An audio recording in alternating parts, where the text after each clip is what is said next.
What's up, everybody, and welcome to another episode of Flagrant 2, No Easy Buckets, analysis by assholes, water cooler commentary for your sports needs. I'm Andrew Schultz. I'm here with Akash Singh. What up? Akash is really on one today, man. I am gay. Annoying the fuck out of me. The second he walked in here, every once in a while he gets in these moods and they just annoy the fuck out of me. Who the fuck are you to get annoyed at anybody, you fucking loser? I kept it in. You're the most annoying person on earth. You don't have to be defensive. I kept it in. I kept it in until we started the show. I'm defensive, but I'm not wrong. Listen, yeah, that's my thing. Annoying. All right. I don't know what to say to that. Exactly. Anyway, so yeah, we're here. We're doing it. We've got some great news. Great news is that Blue Chew is going to be the official sponsor of the Alex Come Home from Sweden show, October 30th. That's dope. So I spoke to the Blue Chew folks and I told them how important Alex was in getting their brand off the ground. That's true. He's the one that said it made his dick bigger. I think that was the what is it? The needle that broke the camel. What is this saying? The straw that broke the camel's back. But I think that was the tipping point. Is probably what yes, that was the tipping point. The tipping point. Yeah, the straw that broke the camel's back. That's like what makes you snap. Yeah, but I've never seen straw on camels. Do camels carry straw? Man, I don't know. And I probably feel like I should. Wait, are you camel? There's camels, no camels in India. In Rajasthan is one of the states in India. I saw camels out there. They got really? Camels, yeah. All right. Yo, y'all about to be popping again. I just want to let you know. Who again? Yeah. We've been popping. Nah, not about really. again. It was rough for y'all. It was rough for when? Y'all. You know, the 9/11 shit and just like. That's Muslims. Yeah, but we don't see you like Hafiz in them. Yeah. You know, but Hafiz is like African. Hafiz is the guy who's in the room right now. We got a black Muslim. Different type of Muslim. Low-key terrorist. No clit Muslims. Get rid of that shit, right? All these girls always complaining, oh, you can't find our clit. Well, we gonna move some shit out the way. Bet money I can't. We gonna get there. What if that was the impetus behind it? It was like, instead of like hating women, it was like, how do we please our... I don't know why I became Indian, but how do we please our women? How can we do it? Oh, there's this whole flaps and folds and shit in the way. Just lop that shit off. The clit's probably underneath it. Oh, God. Dude, they're real feminists, these Muslims, man. They really are, bro. That's what it was about. Don't they cut off the clit? They don't cut off the labia. You think men know where a clit is? You're just cutting off the fucking hood, right? I've never seen a clit. I'm gonna come out now. Never in my life I've seen a clit, bro. I see the hood, and then I know apparently underneath there's a clit, but I've moved up the hood. That shit peek out. No, ain't nothing there. Peekaboo. No. It just come out from behind a curtain. It ain't no Pez. Hey, guys. You flip that shit up and all of a sudden that shit legit come out like a Pez a little bit. No, it doesn't, bro. A little bit. I'm fucking some clitless bitches. Yeah. I'm fucking some clitless ass bitches then, because honestly, you move it up. What does it look like to you? It's a ball? What color? No, it's like a little mini Tic Tac just coming. Hey there, fella. Bro, your shorty got a cock. No. No. I wish. Oh yeah. You fucking it right now. She be married already. Damn, bro. Nah, we gotta have some girls show us where the clit is, bro. Cause anyway, but that's one way of looking at it, man. Maybe these, you know, these Muslim dudes who were chopping clits off were really doing it so they could pleasure their women the best way. Think about it. You got 5 wives. You don't got all day to be searching for clits. Okay? You just supposed to... I still don't think you understand the bear... No, let's empathize with these motherfuckers. You gonna be searching for clits all day. When you got 5 different wives, this wife's got big old hood, this wife got a little hood. Why don't we get rid of the clit hood and boom, clits are right there. Orgasm. A little bit of halal, we go to sleep. A little bit of halal. Right? Tell me that doesn't make logical sense. This is efficiency, right? It's hot. There's no AC. My God. You know how long it takes to fuck some girls so they come sometimes? Oh my God. It's no AC. It's the desert, okay? This girl hasn't showered. There's no running water. You got to go down on her. No running water, unshowered. I don't box. Think about that. You want to get that girl off. Hood removal surgery is a very precise surgery. That's like, I don't even think they got those kind of instruments in Africa, if we're being honest. Son, you gnaw it off.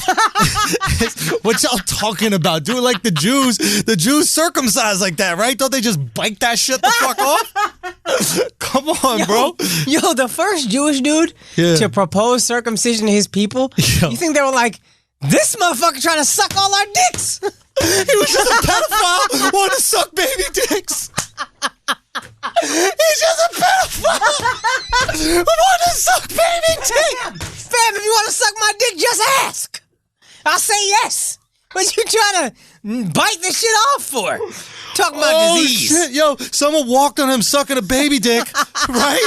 And then they're like, what are you doing? He was like, just bit that shit. They're circumcising. We have to circumcise. This is part of the God.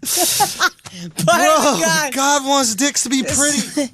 Oh my God. Bro, tell me there's not some logic to I think we figured out circumcision. Why would my seat keeps going down? My seat got circumcised. You seen that? Just fucking drop. Akash. Oh, what's up? Tell me that doesn't make sense, though. Tell me we didn't figure out. We figured out circumcision. Son, we just figured it out. That shit is just some dude sucking little boy dicks. This little boy dick, you got caught. Bro, you got caught. You know what he did? It's like a petri dish down there. Gotta get it out. Yeah. You know what it is? It's like, you ever have an icy, like one of those frozen ice pops? Okay. And like you don't got a fucking knife or nothing or scissors. Yeah. What you do? How you get to the ice? Bite that motherfucker off. So you get the delicious inside, the delicious liquid on the inside. Think about how amazing Jews are at marketing. Ready? Hollywood. Okay, sorry. No, not even. No. It's called, when your dick isn't circumcised, it's called uncircumcised. Yo, that's a fucking great point. It should just be called. Oh my God. Dick. Yo. Right? Like, that's right. Like, regular and circumcised. But they got you thinking there's something wrong with your dick. So they got people who just got dick going, oh yeah, I'm uncircumcised. No, you're just dick. Apologetically. You're apologizing about the way your dick is supposed to look. And I say this as a man with circumcised dick. And thank God I don't have no fucking garden hose like you weirdos with uncircumcised dicks. But that being said, it is amazing marketing, right? Isn't it? It's incredible. It's incredible. Like when your hair is long, maybe not. That's not the right one. Let's think of a good metaphor, another analogy for it. Like, I don't know. I'm just thinking about how odd an uncircumcised dick. Like, put it this way: your car, if it's a drop top, right? Yeah. It's called a drop top. Right. A car that's not a drop top is not called a hard top. Not drop top. Oh, you're right. An undrop top. An undrop top, right? Yeah. You'd be like, no, it's just a car. Why you got the thing that's different? Why do we have to rename our shit? Damn, everybody's circumcised. Son, it's are crazy. They? I thought everybody's not. Mad peoples are circumcised. Are Muslims circumcised? Yep. Y'all really circumcised? Yep. You don't think I know my enemy? Get the fuck out of here, bro. You crazy. I don't think I know my enemy. Wait a minute, are Hindus circumcised? No, I am though. You fucking sellout. You fucking sellout. You fake ass fucking Hindu, bro. We know where you're really from. Fuck. Rajasthan. Gali gali chore, Pakistani chore. Did I get it? That's pretty good. Gali gali chore. I was doing a show, one of the ABDC shows, and then some white kid came to the show, asshole, knew that chant. Anyway, he just hit it. Oh, he just hit it. It was great. Shouts to that kid. Shouts to y'all. All y'all motherfuckers.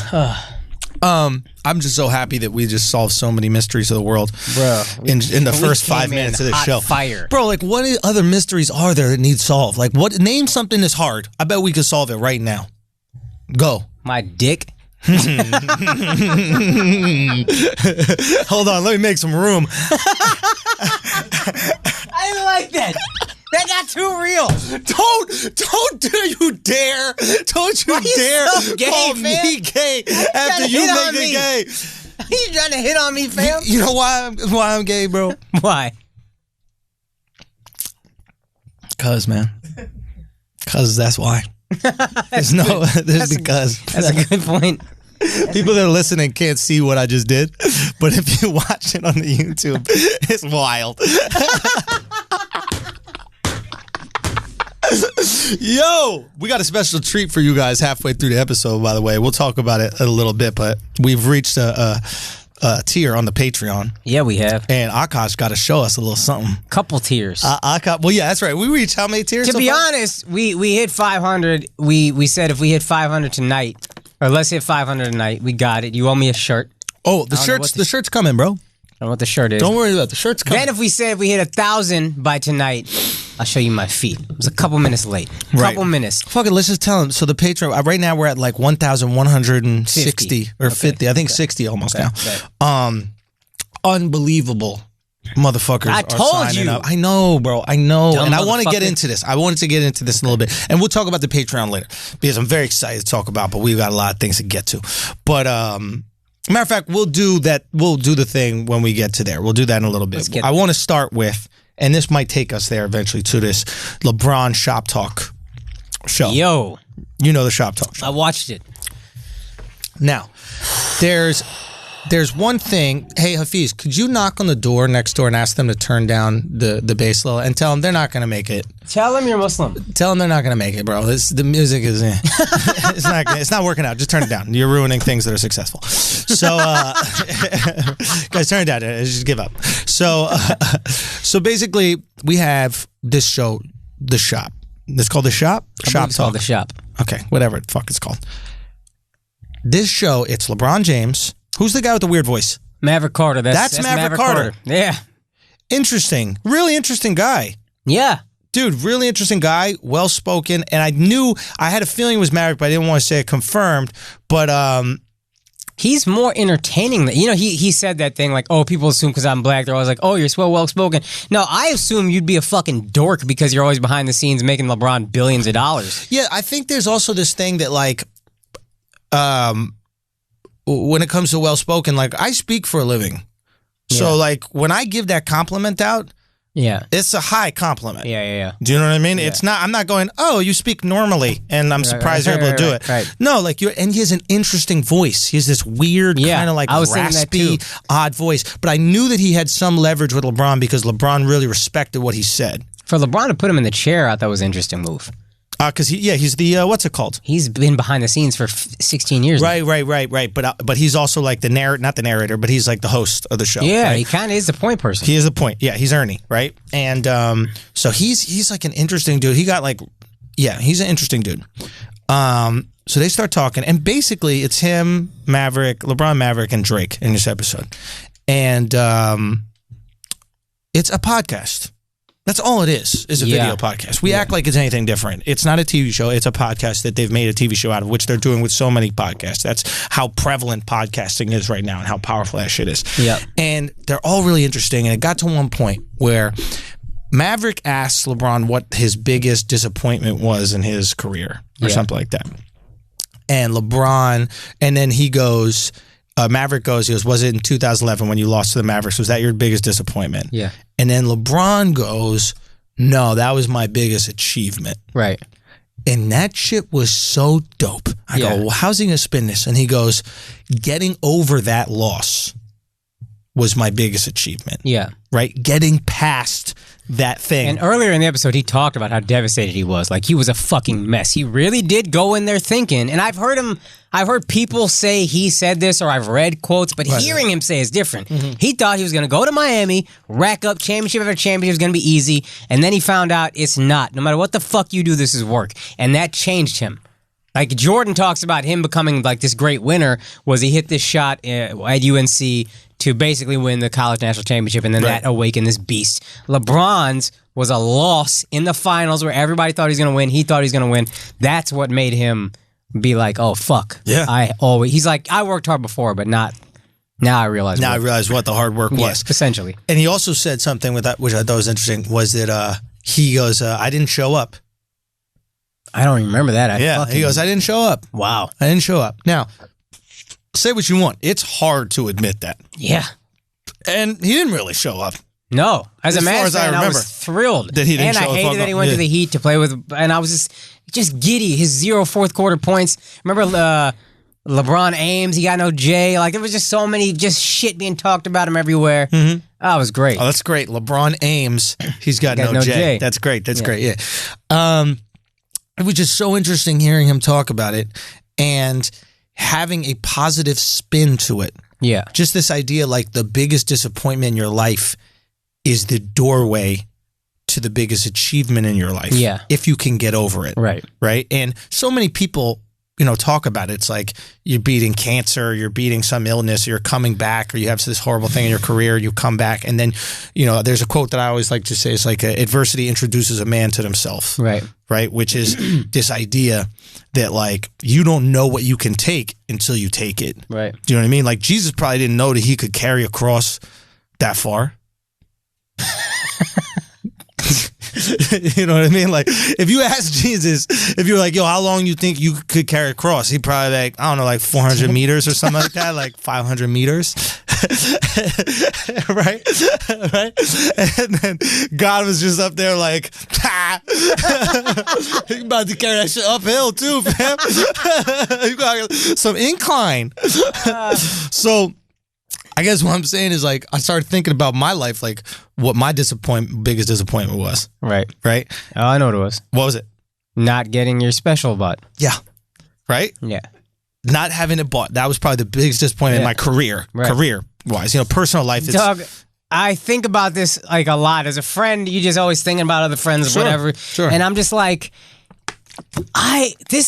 I used to sit there and be like, how the fuck can he not sell a special? You had, and kudos to you for it. You had the money, first of all, but also you put the money toward shooting your own special. I can't imagine it was cheap. And it looked good. And I was like, it's going to be funnier than so many specials that are out. I know it. They're buying up dog shit. Yep. He's going to get this bought. That's just a fact. Yeah. They don't even have to pay to produce it. Exactly. Just put your fucking Just name on it. give you a check I did the work. for a cost, and you'd probably be like, yeah, take it. Yeah. And nobody bought it. Yeah. Nobody saw what it was. Right. And then eventually you just said, fuck it. I'm putting it out one stand-up clip a week. Yep. And I remember we talked about it like beforehand a little bit, like what's the initial message going to be? How are you going to say this to fans? What are we going to talk about? Like, Sure. Yeah, I think, and as I look back and I'm like hearing about what LeBron said, it was just like, whoa, this is my greatest achievement. Yeah. My greatest achievement was like not doubting my comedic ability. And obviously there's moments where you're in there, you're like, fuck, like, am I not as funny as I thought I was? Like, what's going on? Like, why can't I get any traction over here? Yeah.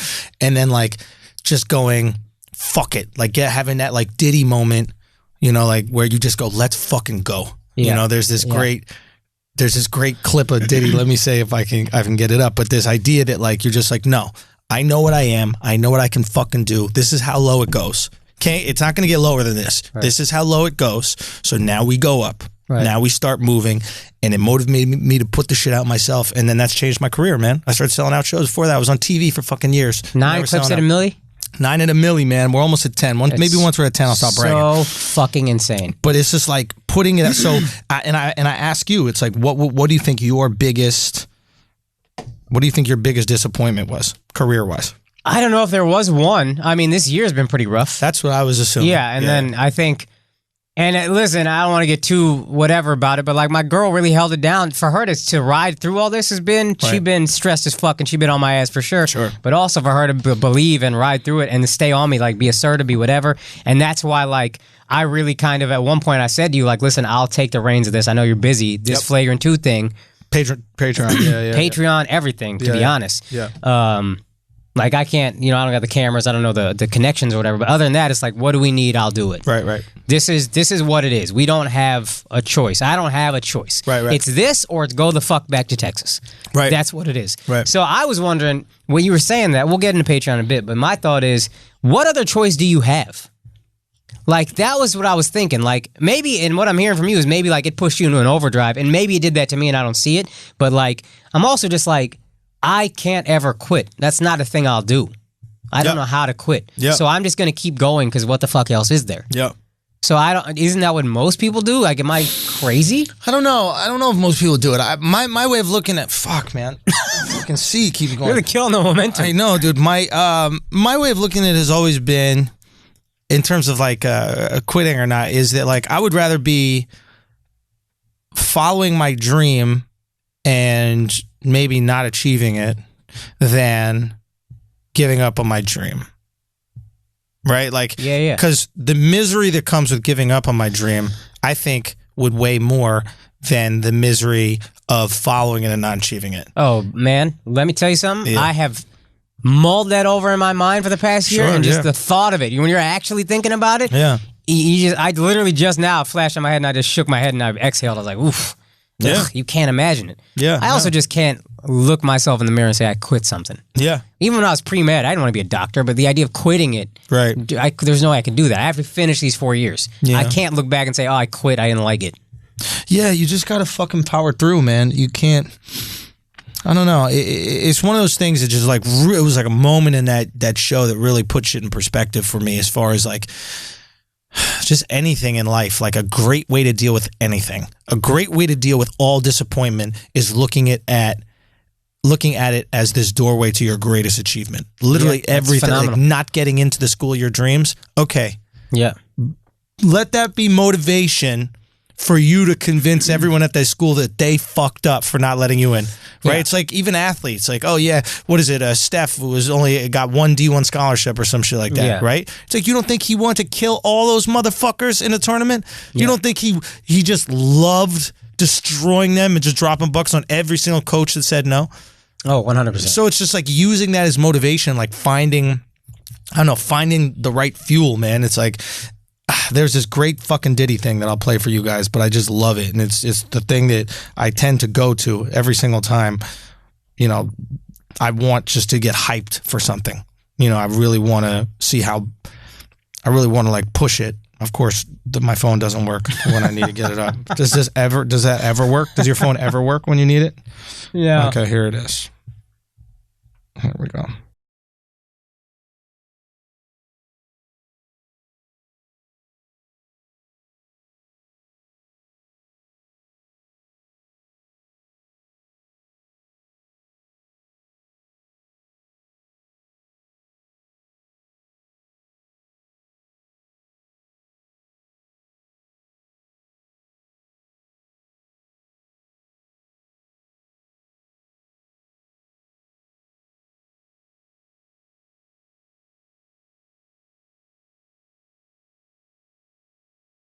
Do anything, bro. It's amazing. Bro, Diddy's the fucking man. It's amazing.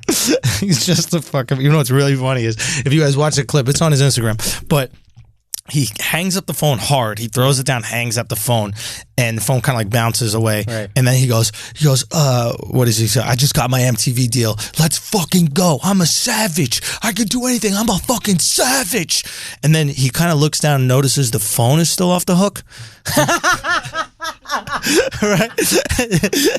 And then he like kind of calmly places it back on and makes sure it's hung up. And then he goes, I could do anything. But he knows that there might be an MTV exec on that other line. Like, chill, let me not fuck this thing up. That's great. That's a dope. I didn't even think about that. I assume we were going to talk about all the other shit, but that's the best thing to talk about with that episode is that's my greatest achievement. That's dope. Yo, it's true. It is, man. And I don't know. For me, when I look at you, and I know that you've had like this really hard year, and then especially with, you know, Patreon and the success of our Patreon, and you really being the one who pushed all of us to do it. It's like there. You could argue that is your greatest achievement. It might not be there just right now. I think, yeah. But I think that the way I look at it, the way I see it trending, the community that we're building right there, I think you're going to look back on your future and you're going to be like, whoa, this is my greatest achievement. I have a good feeling, and I will say this to and you would have never pushed it if you had all those shows on air, you had all this stuff. That's what I'm saying. It's like, motherfuckers, you got to embrace the bad shit sometimes, right? The bad shit is what motivates you to be great. Right, yeah. You know what I mean? Like, it is... I don't know. Sometimes you need to... Obviously, you're my boy. I'm never going to let you suffer. You know, if you need anything, I got you. You know, I think a dope story from Andrew. Yeah. First of all, shouts to my dad. When he realized I was really going broke, my dad does taxes. If you're in Texas, Hafiz, Tax Insight. My dad was like, all right, I'm going to be a little aggressive. It's not going to be illegal. Yeah, He got me a fat-ass tax refund. You're about to get audited. You're just snitching on yourself. No, I'm not. We're good. He's legal, whatever. But it was just like, he was like, listen, this is what it's going to be, but let's go. Yeah. You're good. We're fine, but like... You're good. All right. And then we had a meeting that night, and I was talking. You were talking about the podcast, whatever. And then you said to me, "Oh, so you have money? I thought I was going to have to write you a check at the end of this." And just the fact that you were willing to just give me money. Oh yeah. Because I was low. Like that didn't cross my mind, but that was dope of you. But shouts to everybody who supported, man. And there was even some people who were like, yo, we got to get Akasha home, which I thought was funny. Yeah. But to that, I would say, like, I did this knowing not what I was doing, but whatever money I was losing, I knew what was going to happen with this. Yeah, this is special. Yeah. You saw something. You saw value in it. I see, and like every meeting we've had, everybody has said to us, these networks or whoever has been like, are you guys going to tone down your content? And we always have said no. Yeah. And I was always willing to say no because I know that's what makes this special. Right, for sure. Not even just because we get to have fun, because the people who listen, really, they're like, we need it. Yeah. We fucking need it. Yeah. Because it makes you feel normal. Makes you you're feel walking around in normal. this weird ass world where you can't say fucking shit, and then you finally have this like 2-hour respite from that nonsense, and you're like, oh, okay, yeah, I'm regular. I'm around regular folks. So it's like when you hang out with your like girl and her friends for a night, and you're like, whoa, dude, this is awful. And then you get to see your boys, you start like making jokes and shit. And You're it's like, just- oh yeah, I'm a person again. And this is what we're building a community of boys where you don't have to fucking worry about who's going to be offended. I don't want to get too much into it. I just, but we can talk about it a little bit later. But it's just, I think, a cool thing that maybe everybody who's listening, you could also think about, like, what is your greatest disappointment, right? Sure. And is your greatest disappointment some way intertwined with your greatest achievement? And it was like some real jewels from Braun. And I like the show, man. I'm a real snob when it comes to content, but I really like the show, and I think that Braun is interesting. Obviously, Diddy interesting, and this Maverick Carter is very interesting. I'm so fucking irritated. Why? Oh, because Diddy was likable in it? No, I didn't Drake. see Diddy. I meant no, Drake. Sorry. No, I thought Drake was phony, to be honest. Now, I'm a Drake hater, but I was like, he phony. Shit he was saying about Push, where he was like, you know, he came at my friend who's dying. Push don't ever talk about his girl. He never says, and he doesn't post pictures of him and his fiance, whatever. You put her name in a song, and then the illest line when Push was doing interviews, when he was doing press about his song, Big Boy was like, you know, don't you feel bad going at his friend who has MS? And before he even finished his sentence, Pusha goes, I don't feel. You come at my fiance, I don't feel anymore. That's done. I'm done feeling. Yeah. So, Drake, you really leaving out, you omitting the detail of you going at his fiance and then said that shit. That's what set shit off. What did he say about his fiance? I'm going to make it ring on you, Virginia Williams. Something like that. He just said her name, and Pusha's like, nope, don't. He don't put her name out there. He don't put pictures out there. What, he said her name? What are they going to do? Google her? He didn't even say. You know how many Virginia Williams there probably are? Well, you put her name out there, and that's to him crossing the line. So to you, he Push You didn't crossed say the you're line. going to die. Look, I'm not about lines. I'm a comedian. Obviously, I'm not going to say the things that are appropriate, inappropriate. But it's a bunch of dudes being like very sensitive. But that's what rap is, right? It's just a bunch of like sensitive guys masking it with like to toxic me, it was masculinity. That's really what rap is. No. It can't be toxic masculinity. It's black people, so white liberals will never go at it. That's right. But yeah, to me, it's like, all right, just your neglect. If he had just acknowledged, like, listen, I named his fiance. That's not. You don't go at my homie who's dying. Like, that's not equal. If he had said that, cool. You at least acknowledged it. Listen, not enough people care about Pusha T to care about his fiance. So he's fine. If Drake is doing a song about him, you care about him. I just didn't. I found him a bit disingenuous, and it's just fucking. He just annoys me continuously. All right, whatever. But here's what really annoyed me. Is this show is so fucking good. It's really good. LeBron probably made the right choice going to LA. This is what I want to discuss, and I had this conversation with Mike Cannon and Mike Feeney on the show. The reason why we want LeBron in LA, all of us, is because these are the things that happen. You don't make the shop in Cleveland. Now, you can, but you know who's not in Cleveland? Drake, right? You know what you'll never see if he's in Cleveland is LeBron on stage with Travis Scott and on stage with Drake at the Drake concert. Doing, what is it, Sicko Mode that they did together, right? So it's like that moment where LeBron, I was so hyped, bro. I was so fucking hyped. He came around with the sweater around his fucking waist. Yeah. You know? Motherfucker. Dude, it was great. He made that look cool. Me. He really made that look cool. You know, LeBron he's incredible. But all I'm saying is you want him in LA for these moments. You can't have these moments in Cleveland. When is Travis Scott and Drake going to be in Cleveland together? Never. That will never happen at the same time. Never. You have to fly everybody in. Everybody's in LA. LeBron is going to have a guest appearance in every big TV show. He's going to have a guest appearance in every big movie. Next Transformers. If they're filming in it, guess who's going to be there? Bron. It is and you know what? He's the one you want to see. Yeah. He's a likable, funny dude. He's fucking dope in the shop. Yeah, it's not like it's Kawhi. The last place I want Kawhi is in fucking LA. Who the fuck is his uncle to think he belongs in LA? Oh my God, bro. Imagine just having to like listen to Kawhi interviews, or imagine like Kawhi doing like a fucking commercial for Jack in a Box. Do you know what I mean? Like now you're going to have to see all this Kawhi campaign shit. You don't want to fucking see it, right? Yeah. Just let him go somewhere quiet. San Antonio, quiet. Toronto, not quiet, but they're not going to get the spotlight. Nobody gives a fuck, right? Yeah. So it's like, yes, this is the perfect place for you. Yeah. I love it. I hate it still, but I know, but like on some level. I fucking get it. So I just wish he had gone 2 years later, that's all. That's go fair. to fucking Philly. Okay. Grab a couple rings. Then when you're not at your peak, go to LA. All right, that's fair. That's fair. I'm just fucking psyched to see what kind of content is going to come. I mean, it's so going to good. be good content. It's so good. When the fuck has an athlete come out with something this good? And here's why it's good. Because Drake doesn't share that with anybody. The only person Drake is going to share that with is someone that he looks up to. Yeah. How many people does Drake truly look up to? He pretends looked up to Jay-Z, but he's like, I'm better than him. Did you hear the part where Drake said, the only people I cared about, like he ran it by LeBron that he wasn't going to respond? Yeah. Yeah, it was great. And it's because Drake is a fan of LeBron. LeBron is king, right? He is king of not only basketball, entertainment. Yeah. It goes LeBron, and then under that is Diddy. Under that is Jay. Yeah. Under that are those guys. Beyonce want to fuck LeBron. Beyonce was at the concert, the Drake concert where Bron was.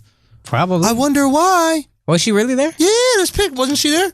There's pictures of it. Just hit us with a fucking hard shrug. Hafiz don't know shit. Come on, man. Listen. Act like you care. Yeah, bro. Come on. I'm revoking your black card. This is never have you been more African than when you did not know where Beyonce was at every day of the week.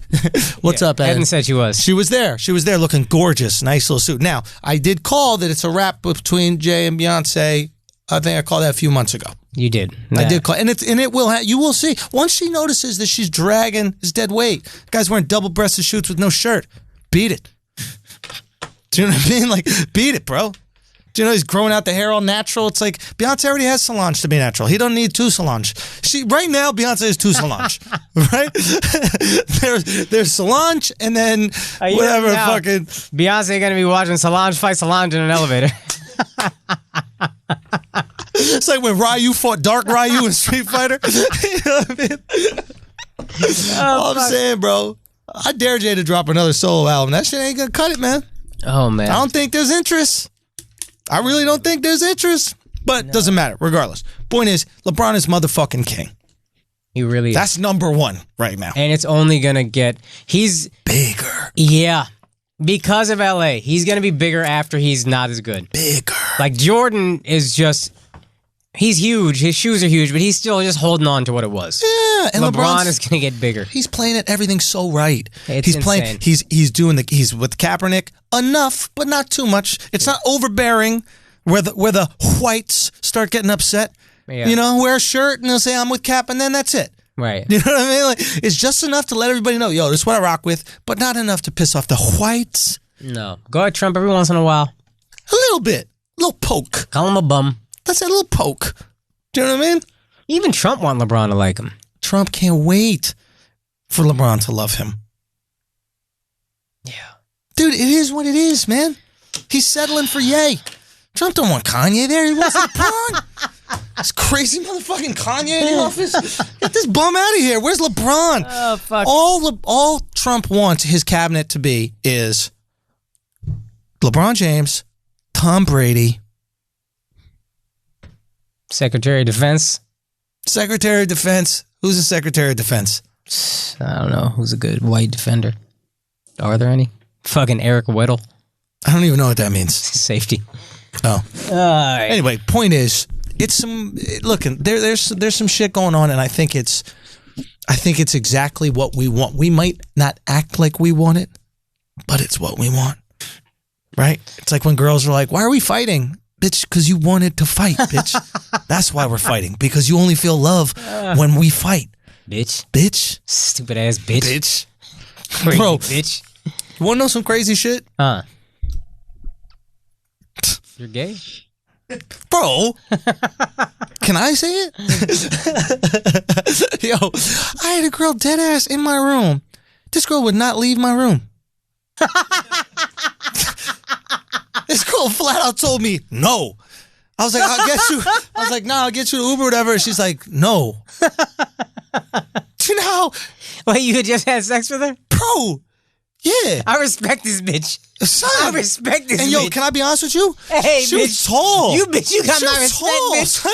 Like, it wouldn't be easy to get her out. You know what I mean? Like, I need assistance or whatever. You know what I mean? Like, dead ass, I thought about calling the hotel.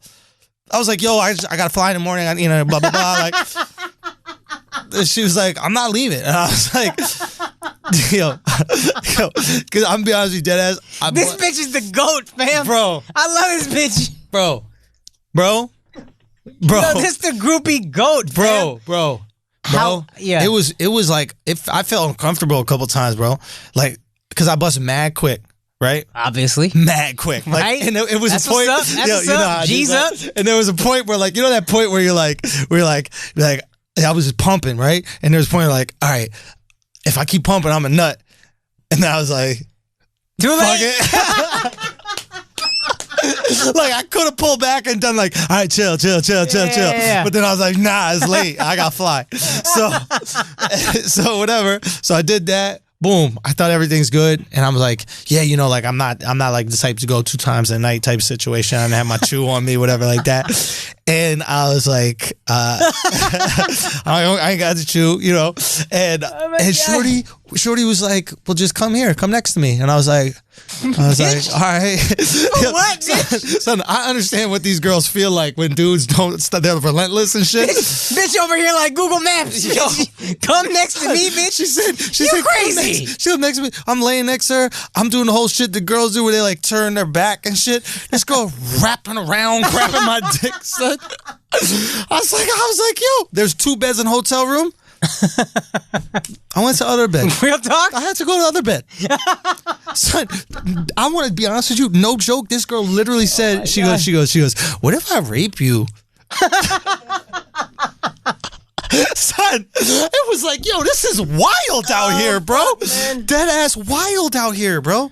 Ain't nothing sadder for both of us than a girl jerking off your soft dick. Like, son, that's sad for you and me. Do you know what I mean? Much more sad for you. Nah, because I had it hard first. That's true. You got yours. But she was just jerking it, and it was just like, it would like go up and then like slide out her hand. She had to go grab it back to the bottom and stuff like that. She was like, gack. Bro, Just sliding out of here. Yo, bro, just like, she was trying to move it different directions and shit. I'm like, if you push it left, bitch, ain't gonna do nothing. She doing Hadoukens with it. She was like, down, up, left, right. Bitch trying to give you the contra code. Shouldn't show you. Oh, man. Bro, but it was wild, relentless. So wait, she just stayed all night? Bro, she stayed. Son, Shorty stayed. Yo, this was the rudest bitch, bro. This chick was just rude, I love this bro. Bitch. This shit was I love this bitch. Son, it was kind of gully, I'm not gonna lie, but like, on some level rude. Yo, so she wakes up. I'm sleeping in the other bed, doing a thing where like I'm pretending I'm sleeping. I'm wide awake, right? Right? While I'm sleeping. She wakes up. Turns on the bath. Go. Hold on, ain't that embarrassing when you gotta pretend you sleep? When you fucking 8 years old? Son, I'm the best at that shit. Son, every time I do that, I'm like, am I a fucking child? Yeah. Or am I a grown-ass man? Yeah. Why can't I pretend to be awake? I don't want to deal with the conflict. And you know what else I did? That's what made you feel like a bitch. I want to deal with the conflict. Exactly. You know what else I did? I really wanted to watch some videos while I was sleeping in the other bed and she was sleeping in that bed. And then I put on and had volume. She was like, turn that off. I was like, son, I looked at her. I was like, bitch, all right. I'll turn it off. Whatever you say. You the boss. You know what I mean? Son, she said, turn it like it was her room. Like I was in her room, bro. I've never seen somebody do this so dominant. So look. Wait, what's her race? What? What's her race? Caucasoid. Really? Caucasoid. Wow. Midwestern Caucasoid, though, is different. They're like, Midwestern Caucasoid. Midwestern Caucasoid. I thought they'd be the most docile. No. A lot of corn, a lot of sugar. A lot of sugar, high fructose bitches out there, bro. Oh, man. Anyway. I thought they were like golden retrievers. Just mad, agreeable, happy, walking around. No, that's only if you're a minority and you have a white girlfriend on the coasts. Okay. Yeah. Okay, that's the only one. Yeah. They're the most agreeable. Right. Yeah. Okay.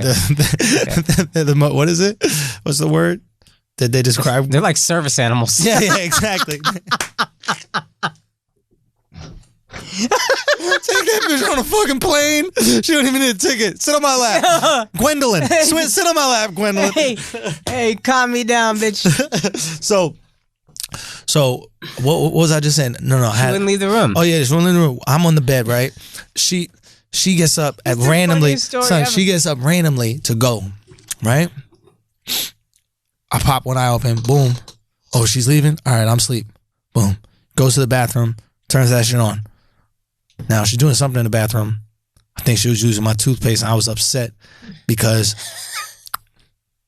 the travel toothpaste, it's only like 3 rations, bro. It's not a lot of rations, right? And I'm trying to brush my teeth when I wake up in the morning. So she's like brushing or something like that, and I'm just like, come on, yo. That's my motherfucking toothpaste. But I'm not going to say nothing about it. She already bullied me enough. I'm quiet. You already pretend to be asleep. You can't blow your cover. Exactly. I can't blow my cover. Now I wake up. She don't wake up when she walk right by me. But now I wake up when I hear shh, right? You're grabbing your dick. You don't do nothing. Bro. But you smell mint. And all of a sudden you up. Is that fresh mint, bitch? What's my crest? You cressing? Anyway, so I don't say shit. The girl comes back, right? Walking mad loud. Fucking mad loud, son.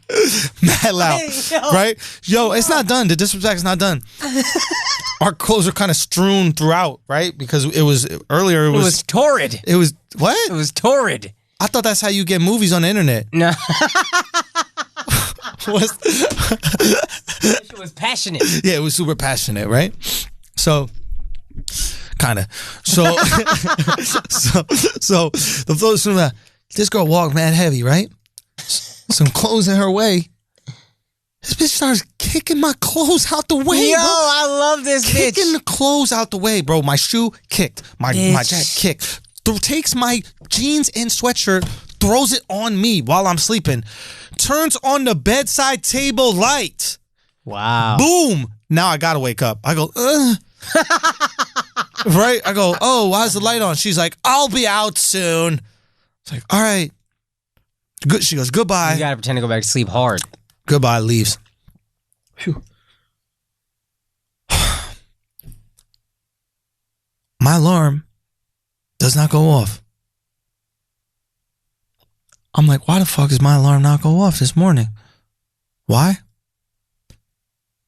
Because I had turned the volume off my phone. Not to interrupt this bossy ass lady while she was in her slumber, bro. Bro, I damn near almost missed my flight. Oh my God. Because the volume was low.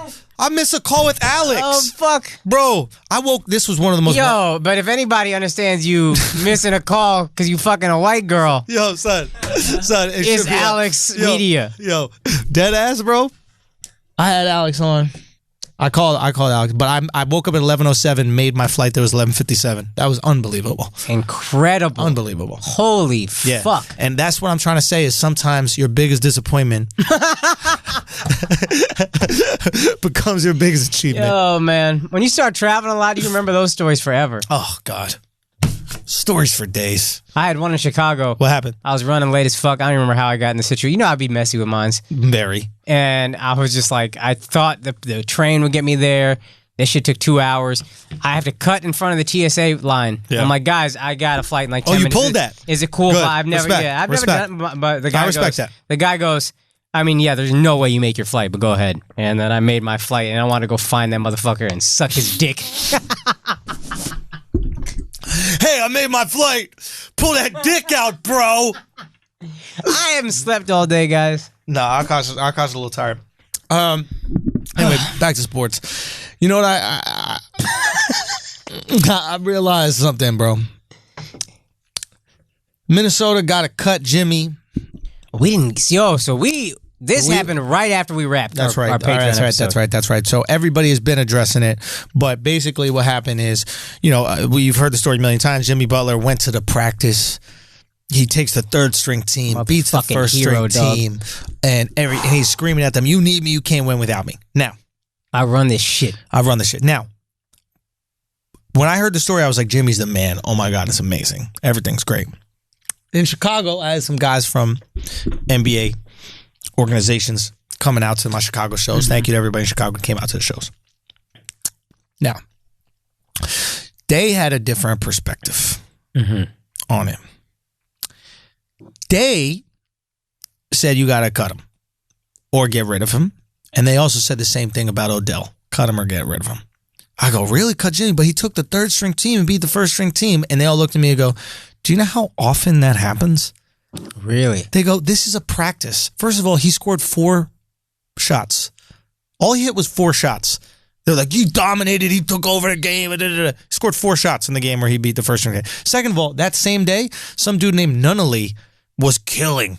You don't even know who Nunnally is. None of us do. This is what happens in practice. You have guys that are trying their hardest on the third string team because they want to make it. And then you have first string guys that are like, why are we killing ourselves? This is the preseason. Like, what's going on? So we created this story to be like this legendary, like when Kareem Abdul-Jabbar took the freshman team and beat the senior team at UCLA. It is not that at all.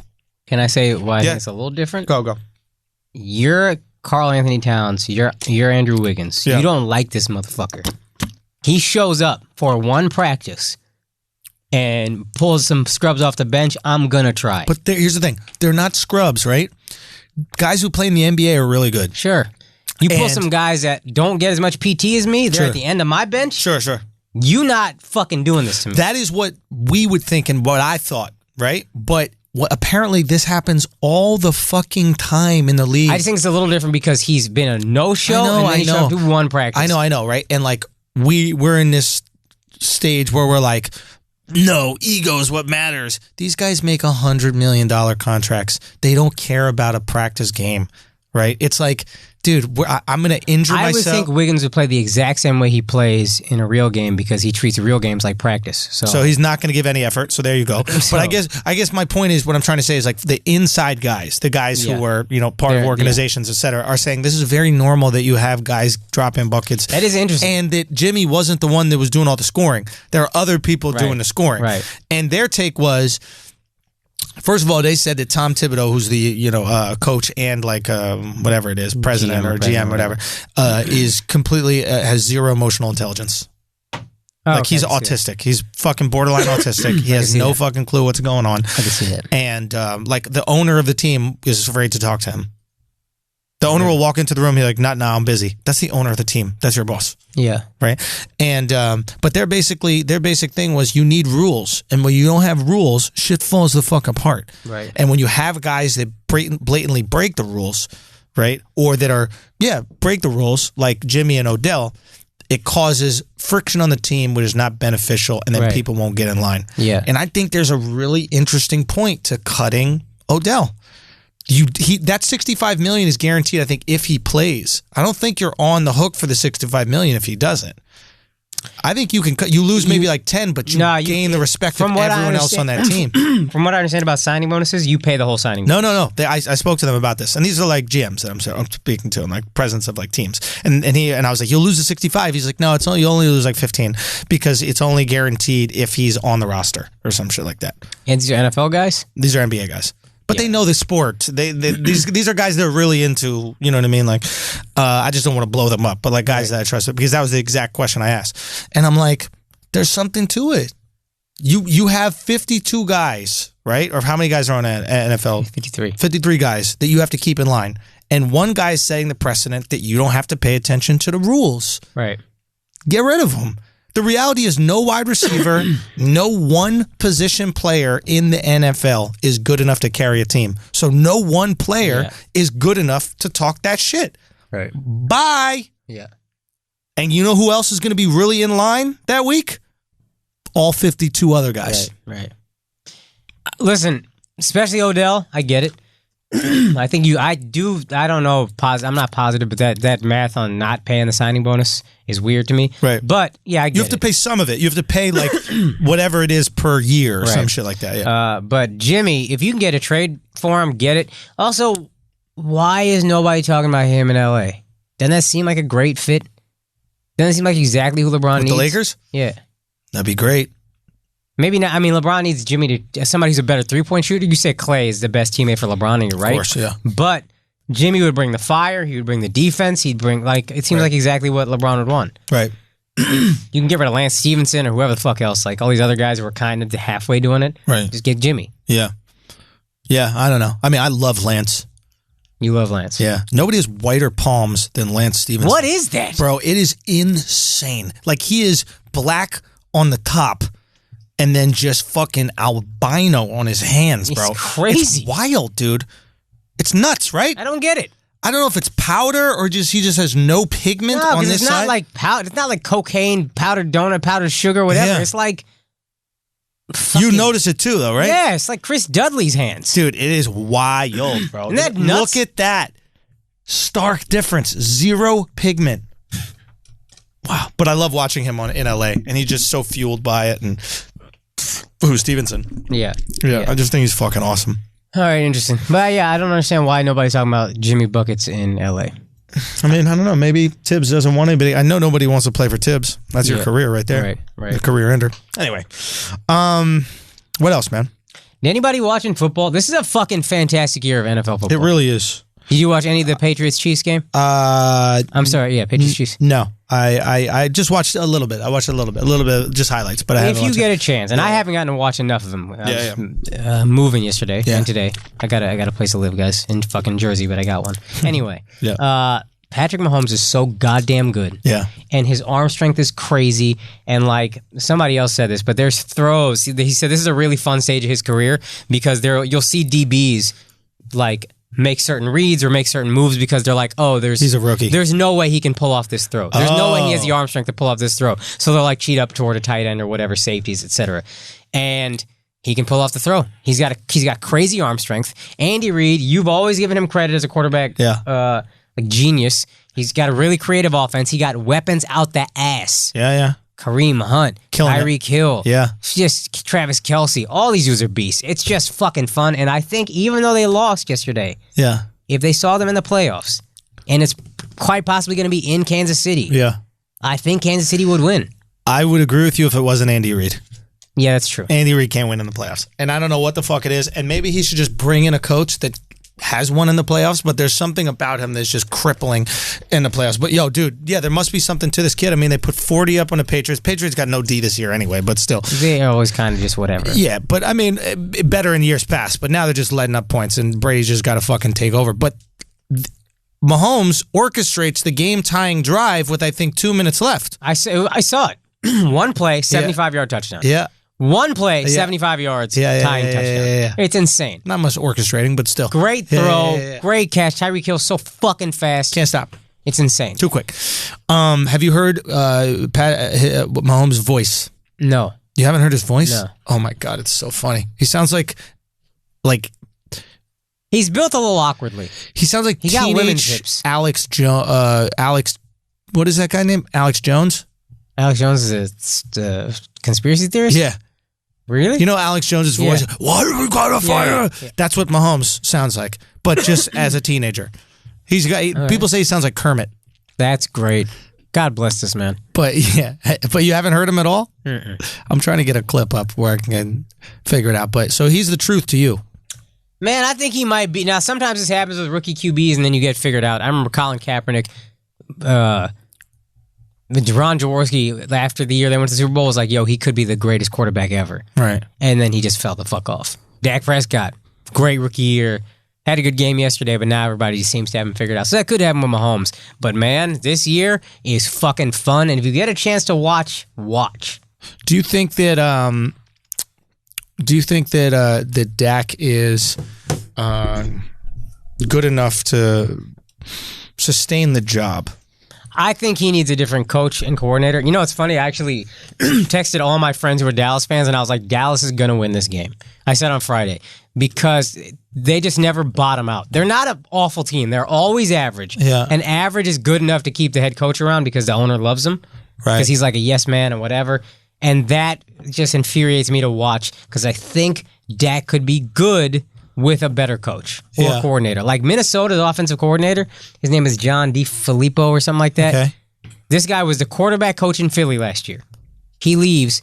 All of a sudden, Carson Wentz had a good game last game, but now he's been struggling all year. Nick Foles isn't the same. Right. He goes to Minnesota. Kirk Cousins leaves Washington, goes to Minnesota, is fucking dominating the league. Can we talk about this Adam, what is it, Thielen? Is Adam his name? Thielen. He's killing. Yeah. He's top 5 receiver in the league. But nobody's talking about him because he's white. white. It's so funny. He's just this white. He's a white wide receiver. Yes, you heard that right. He's a white wide receiver. And no, he's not a Wes Welker slot guy. No. He is a wideout. He's a number 1 wide receiver. Number 1 with Stephon Diggs on the team. Yo. Stephon Diggs has his own commercials. Stephon Diggs has his own brand deals. Adam Thielen has had 6 straight games with over 100 yards and a TD in every Never done in fucking NFL game. history that the first 6 games wide receiver had 100 yards. And what's crazy is nobody's talking about Nobody. him. And I think that benefits him.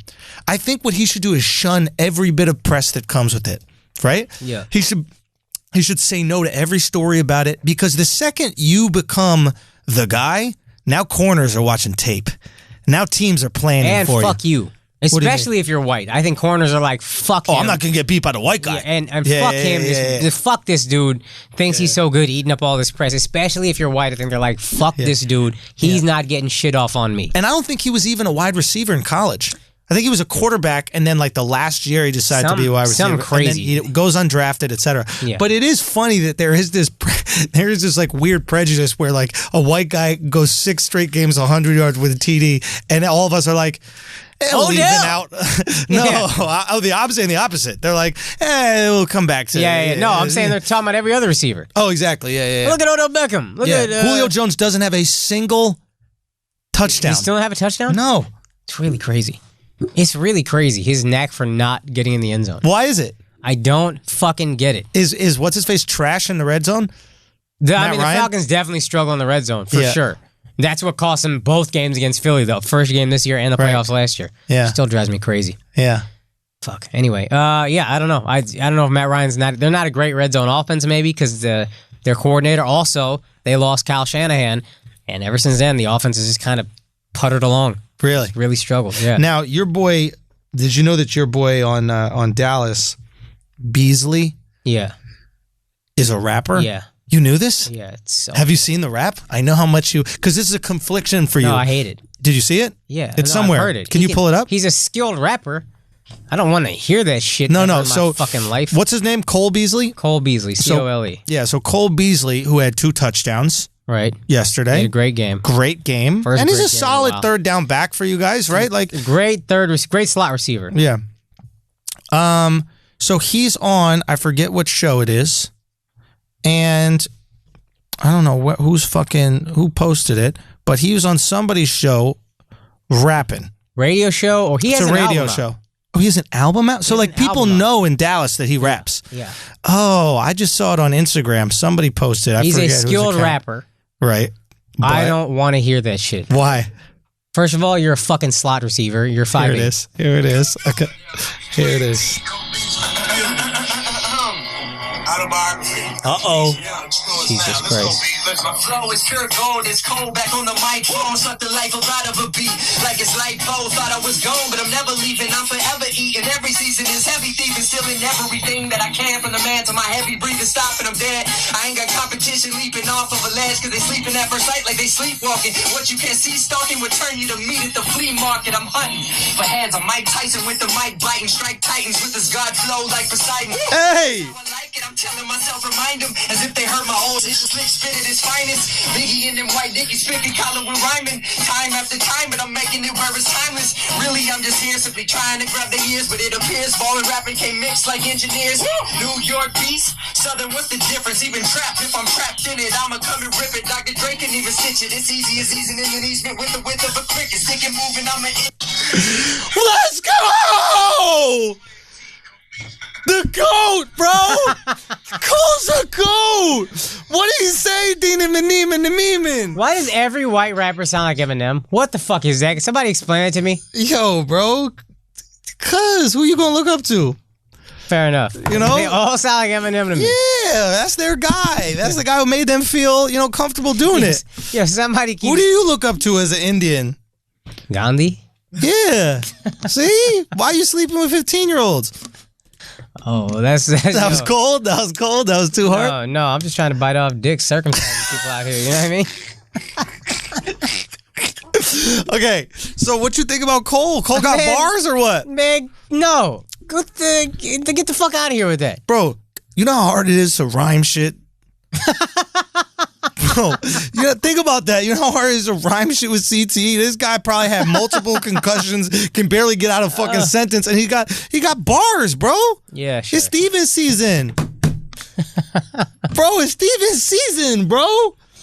Oh, man. Steven out here. Is that the name of the song? I don't know. I just de-rhymed that.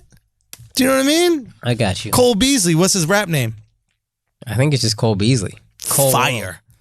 Fire, bro. That's fire, bro. You want to know some real shit? I had no clue what that motherfucker looked like. I don't know what any football players look like unless they got their hair dyed. That's what they said. And remember that documentary Broke on ESPN? That's what they said. Football players will go the hardest at clubs because you don't know. You got to prove athletes. it. Yeah. Football players are also the ones that women think they're sleeping with the most, but they're not. It's just a big black guy with dreads. Like, I got homies. Let me tell you something, bro. If you're listening right now and you are 6'5" with dreads, just say you're a football player. Like 100%. Any state if that you you're go, 6'5" and black, you can say you're any sport, and they're gonna believe it. Yeah. These girls are gonna believe it. White girls and black girls. Right. You know, Oh, yeah. my boy Wax fucks all these girls. They swear he's a football player. Yeah. I swear to God. And he's staying in nice hotels because he's with Charlotte. So they're like, well, he's at the SLS. Oh, Gotta be a football player. For sure. He got the buffet passes. I mean, Wax looks like a motherfucking football And he player. was a football player. Yeah. To be fair, he did practice squads and he was like, I think on Miami in a couple situations. Okay. Like, I didn't know that. Yeah, so they are fucking an almost football player. Right. You know, that's something you could put on a resume. You gotta be able to. I always think about this, like the more successful I get, like the better girls that I fucked must feel. Yeah, you're right about that. Like, I'm really doing this for us. Yeah. You know what I mean? Like, before you were like, oh, that guy was a jerk, he didn't call me back. But if I get like really successful, it's like, Me you too. fuck me. It's hashtag me No, too. don't put that out there, stupid. Fucking A, bro. You ruin everything, dog. I'm just trying to say, like, what if you fucked a girl, she didn't call you back, and you feel like a jerk, and then that vision goes, it becomes like some famous actress. You're like, nah, I fucked her. Oh, I fucked that Victoria's Secret model, da-da-da. Oh, man, You get to chalk it up. I never seen you give up on a joke so fast. Son, that's scary out here, bro. We don't play games with that. Believe all women, bro. Even when 9-year-olds touch them in the street. Did you see that? Nah. Oh, I saw Women you. out their you goddamn quote mind, tweeted bro. this for some This wild girl, shit. some white lady outside a fucking corner store, some black kid, 9 years old, like bumps into her with his bag by accident or some shit, completely accidental. Right. And she calls the cops and said that she was being sexually assaulted. But that's the closest a white woman has ever been to being assaulted or struggle in any way. It's like, oh, that was uncomfortable for me. What a fucking atrocity. That's her Holocaust. Right. Jesus. I don't know if I agree with that. There's a lot of shit that happens, but go on. Why are you ruining the joke? Yeah, you know, some shit happens, bro. You know what I mean? These white girls are out here, bro. You know what I mean? Cosby took down some white girls. Fam. He did. Cosby ain't take down some white girls. Took them out. Took down them all. All I'm trying to say is that's the reason why I you remember don't... when I saw a black girl accuse Cosby, I was like, the fuck? Wait, did that happen? Yeah. Well, there was? She was light skinned, green eyes. Oh, this is when he started becoming blind. Yeah. Yeah, that's when he started. he was like, I thought I can't do Cosby, but I thought she was a white girl. How do you do Cosby? Yeah. Jello pudding. How do you do? Yo, what's Cosby's accent? How much you think if you think he hated young black comedians before, how much do you think he hates young black comedians post Hannibal's video? What do you mean? Like, Cosby is always looking down on young black people.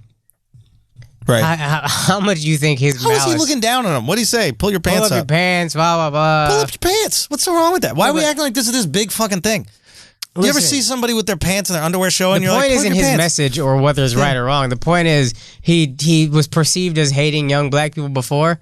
Young black comedians probably didn't help out that much. Right. Post Hannibal video. How you think Cosby feel about Hannibal? That motherfucker was probably not too good. He was sliding into home plate in life. Yeah, he almost beat it. He was almost the. Yeah, he was like the Jack the Ripper of Jack the Raper. He was Jack the Raper, right? Like we were gonna try to figure out who did it for like hundreds of years. There'd be like documentaries about it. And then Hannibal just pulled up like, stop telling me to put my pants up. Oh my god. I mean, the pull the pants thing is weird. Like, I mean, sometimes you ever see a girl dressed inappropriately and you're like, pull your shirt up. Like, come on, what are you doing? Like, you're not at the club. Same shit. Yeah. Dress, you know. Yeah. Gay. I don't know. I guess. Okay. What else? You got the topics, bro. I mean, you don't remember what we're going to talk about? I gotta do everything. I gotta do fucking everything here. I pull them up. No. We got it. Okay, so you kick Jimmy, kick Odell off. Oh, I heard a crazy Tony Allen story. You guys want to hear crazy Tony absolutely. Allen? I love Tony Allen. Tony Allen's a basketball player, journeyman defender, just amazing defender, just really hard-nosed guy. I think he really made his bones on, was it Memphis? But he also was on Grit and Grind. Grit and Grind. And he really defined that style of basketball. It was super successful for them. And so I was talking to some NBA guys. Now, there's always been a story about Tony Allen getting into it with some drug dealers after getting drafted. Okay. All right.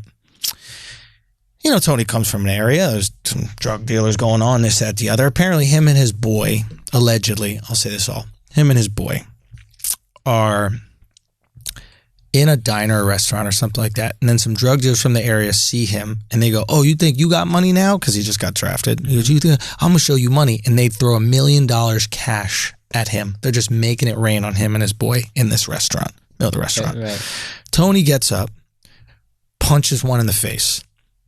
His boy starts shooting. That's what's up. Shoots one of them. I don't know if the guy died, but the guy definitely got shot. After that, there's an open hit on Tony. That's what's up.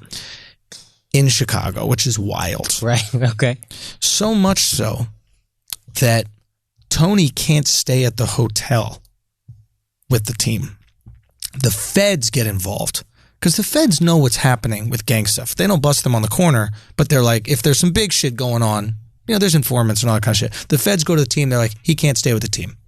The whole team is at risk. They're just going to shoot on sight. He can't stay with the fucking team. Eddie House tries to walk out of the hotel. Feds stop him and say, you can't just walk around while you're here. Fuck. They'll come at you. They're trying to hurt, if not you, anybody around you.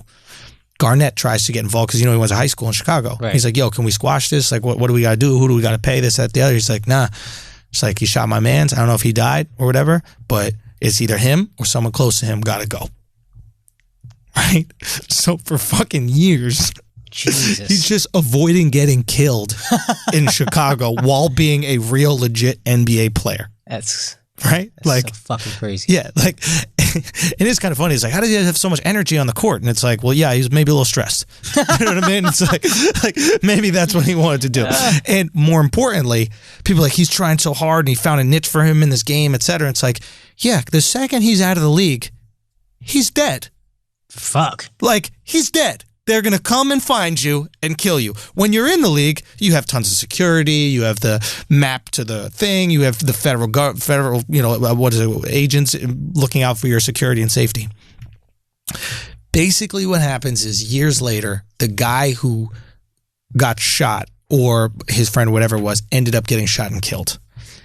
And because he was shot and killed, the beat stopped. It was like, you know, like vampires. If you kill the first vampire, all the other vampires go, right? So it was like, everybody else in the gang was like, well, we weren't the one shot. So it was like, that was really that my man. We got my man back, but now he's dead, so we could dap it up, etc. So I guess he was he's okay. He made it. He fucking made it out. But how insane is this that during the NBA season, right? During all these years where we're watching Tony Allen, this is him in Boston, that kind of shit, motherfuckers had a hit out for his life, dude. You know what's fucking crazy too? Well, I guess I think when Tony Allen left Boston, Chicago they got good after he left. Mm-hmm. But Tony Allen played for Boston in the East with Chicago. Chicago got good right after he left, I think. So if he had stayed in Boston an extra year or two, that's a playoff series. Oh, they're definitely killing him. Like, you're just in Chicago 4 times in a week. Tony gets a big stop on D Rose or something like that. Oh, that's it. You're dead. It's a wrap. Yeah. I'm going to need you to not defend. You know what I mean? Motherfuckers will pull up on you. That's crazy. Dude, how nuts is that, right? Like, this shit happens like, we always hear stories about, Zach Randolph being, like, connected and that kind of shit. Yeah. And, like, all these people that are kind of connected. But, like, it's that serious. You know what's crazy is the first, like, famous person to follow me was Tony Allen. I love Tony Allen. That's right. I knew that you had some connection with him, yeah. He quote tweeted something that was kind of sensitive, but emo sensitive. Yeah. And I was like, I quote tweeted like, dog, I'm a big fan, but this is mad, like, soft of you or whatever. And then he DM'd me, he was like, that's a subliminal to a hater. And I was like, all right, whatever. I said, you should be on Wild 'N Out. We talked or whatever. He followed me back. But I was like, now I'm like, how the fuck did you have time to be emotional about some dude on Twitter when the deadliest city in America wants to make you a statistic? Yeah. Isn't that crazy? Yeah, dude. That's wild. Fucking nuts out here, man. That's what a lot of people don't realize. Like, some of these dudes, not a lot, but there's some dudes that make it into the league and they're literally making it out of gang warfare. Oh, yeah. Right? Like, making it out of a war zone. Or like crazy situations. Like, I was talking to this one dude who was like the first Russian guy that ever came to the States to like at like 18 to play like collegiate ball, right? And now he works for an organization. And a couple things happened. One, at the time, he was the first one that came. Right. One, they were giving roids to all their athletes. Right. And they would give him pills every day. So, right? Yeah. And he was like, I'm just not going to take them because I don't really know what that shit is. But they're practicing 3 times a day. So this Icarus documentary that came out or whatever, like, that's been going on in Russia forever. Right. Like, for everybody that is state sanctioned, everybody's involved, and they're making sure everybody's on the juice, etc. Okay, fair enough. Then he tells me, he goes, I had to go to Moscow and talk with the president at the time. I don't think it was Gorbachev. It was the next guy. Forget his name. And talk with these people. And they had to decide if they were going to let me go or not. Now, he wasn't aware of this at the time, but at that time in Russia, the decision was either we let you go to America and go play college basketball, right, or you get sent to the fucking concentration camps. Because they're assuming that you're trying to flee the country. Oh, fuck. So at 18, he just goes. He has no clue this is what they're doing. Fuck. For 3 days, he's in Moscow while they're deliberating. 3 days, the decision is, do you think he's trying to spy? Do you think he's trying to leave the country? Do you think he's going to be, the Americans are going to get him to be like a counter spy and go back? Like, what is the situation? And for whatever reason, they allow him to fucking go. Jesus. That's some insane shit. 3 days you're sitting in Moscow. The rest of your life could be in a concentration. The fucking gulag send you out to Siberia. Right. Right? Where motherfuckers died on the way. Most people didn't even make it. No idea what's going on. They're just like, nah, come with us. That's nuts. What happened? I thought I was going to go to the league. That's wild. Crazy shit, right? Fuck. I don't know. I got nothing. You think if he got sent to the concentration camp, that would have been his greatest disappointment that later turned into his greatest achievement? Yo, I think that might have been it. He'd have escaped. Yeah, he might have had to do it. I was watching this Conor McGregor. He was at the Dallas Cowboys game. Yeah. Did you see that? Really bothered me that the Cowboys were motivated by a guy who just gave up a week ago. Well, is anybody a better loser than Conor? No, not at all. Nobody can flip losing into something positive like Conor. Motherfuckers really think this guy's undefeated, I think. Yeah, like everybody on Dallas is doing the Conor walk-in with like the arms and shit like that. After Dak scores a touchdown, he does it with the arms. Like, they're still looking up to him. And most people would be like in hiding out of embarrassment right now because of it, right? You just got dropped by this wrestling dude. You quit. Choked the fuck out like he said he was going to choke you out. He says, you choke out like a chicken, I'm going to choke you out. And then he fucking taps out. Right. And this guy's going around the world hustling his fucking whiskey. Unbelievable. I just don't understand. Khabib is getting thrown out of the fucking UFC. I don't think he is. Yeah, he's not gonna. But you know what's dope? Here's another guy. Yeah. Who just always really, It's different than Conor, but like he just always finds a way into a conversation. It's 50. Oh, yeah. 50 played it really well. 50 said it could be, well, I'll pay you $10 million or something. Because now 50's involved with Bellator. He sold the concept Get the Strap to Bellator, which is genius because he'd been like milking Get the Strap for a while. It was really brilliant to see him like market that. Right. And then, so he's trying to sign Khabib to Bellator. But Khabib, who all of a sudden has like this shining personality, like this motherfucker is gregarious all of a sudden, right? Like I didn't even think that he was capable of like conversation a few weeks ago, and now he's busting jokes. He's hanging out with Leonard Ellerby, which is Floyd Mayweather's like right hand man, and he's saying, Floyd, me, you, we have to fight. He goes, there's only one king of jungle, right? And he goes 50-0, 27-0. I am king of jungle because I drop Mayweather, I drop Conor, and you cannot drop Conor. So me and you fight. Yeah.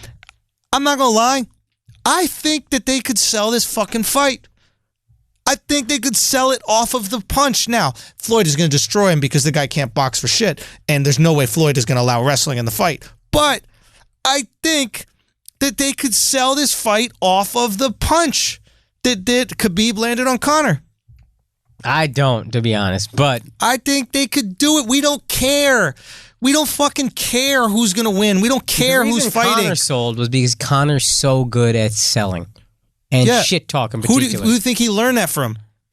Okay, fair. Floyd. You just took the Floyd formula. But that's what was beautiful about it is you had Floyd, and then you had somebody out-Floyding Floyd.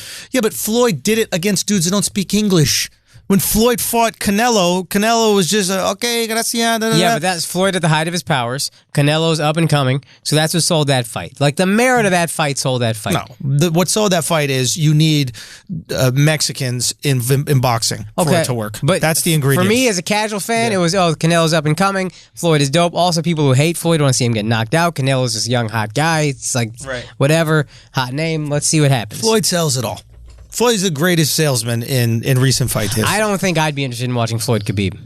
They'll find a way to get you in, bro. They'll find a way. Oh, Khabib's been working with the greatest boxing coach, and he's actually knocking people out in the ring. They'll just repeat that knockdown of Conor over and over again. Conor's an elite boxer with great head movement, and he managed to go 10 rounds with Floyd, and Floyd couldn't even land a punch to drop him and all that. They'll get in your head about it, and all we want are the two storylines, right? Yeah. Floyd will just milk it up. I mean, it will easy work for Floyd, but I guarantee they can get some juice, and maybe it's not going to be this $300 million fight, right? But I think Floyd would do it for $100 million, right?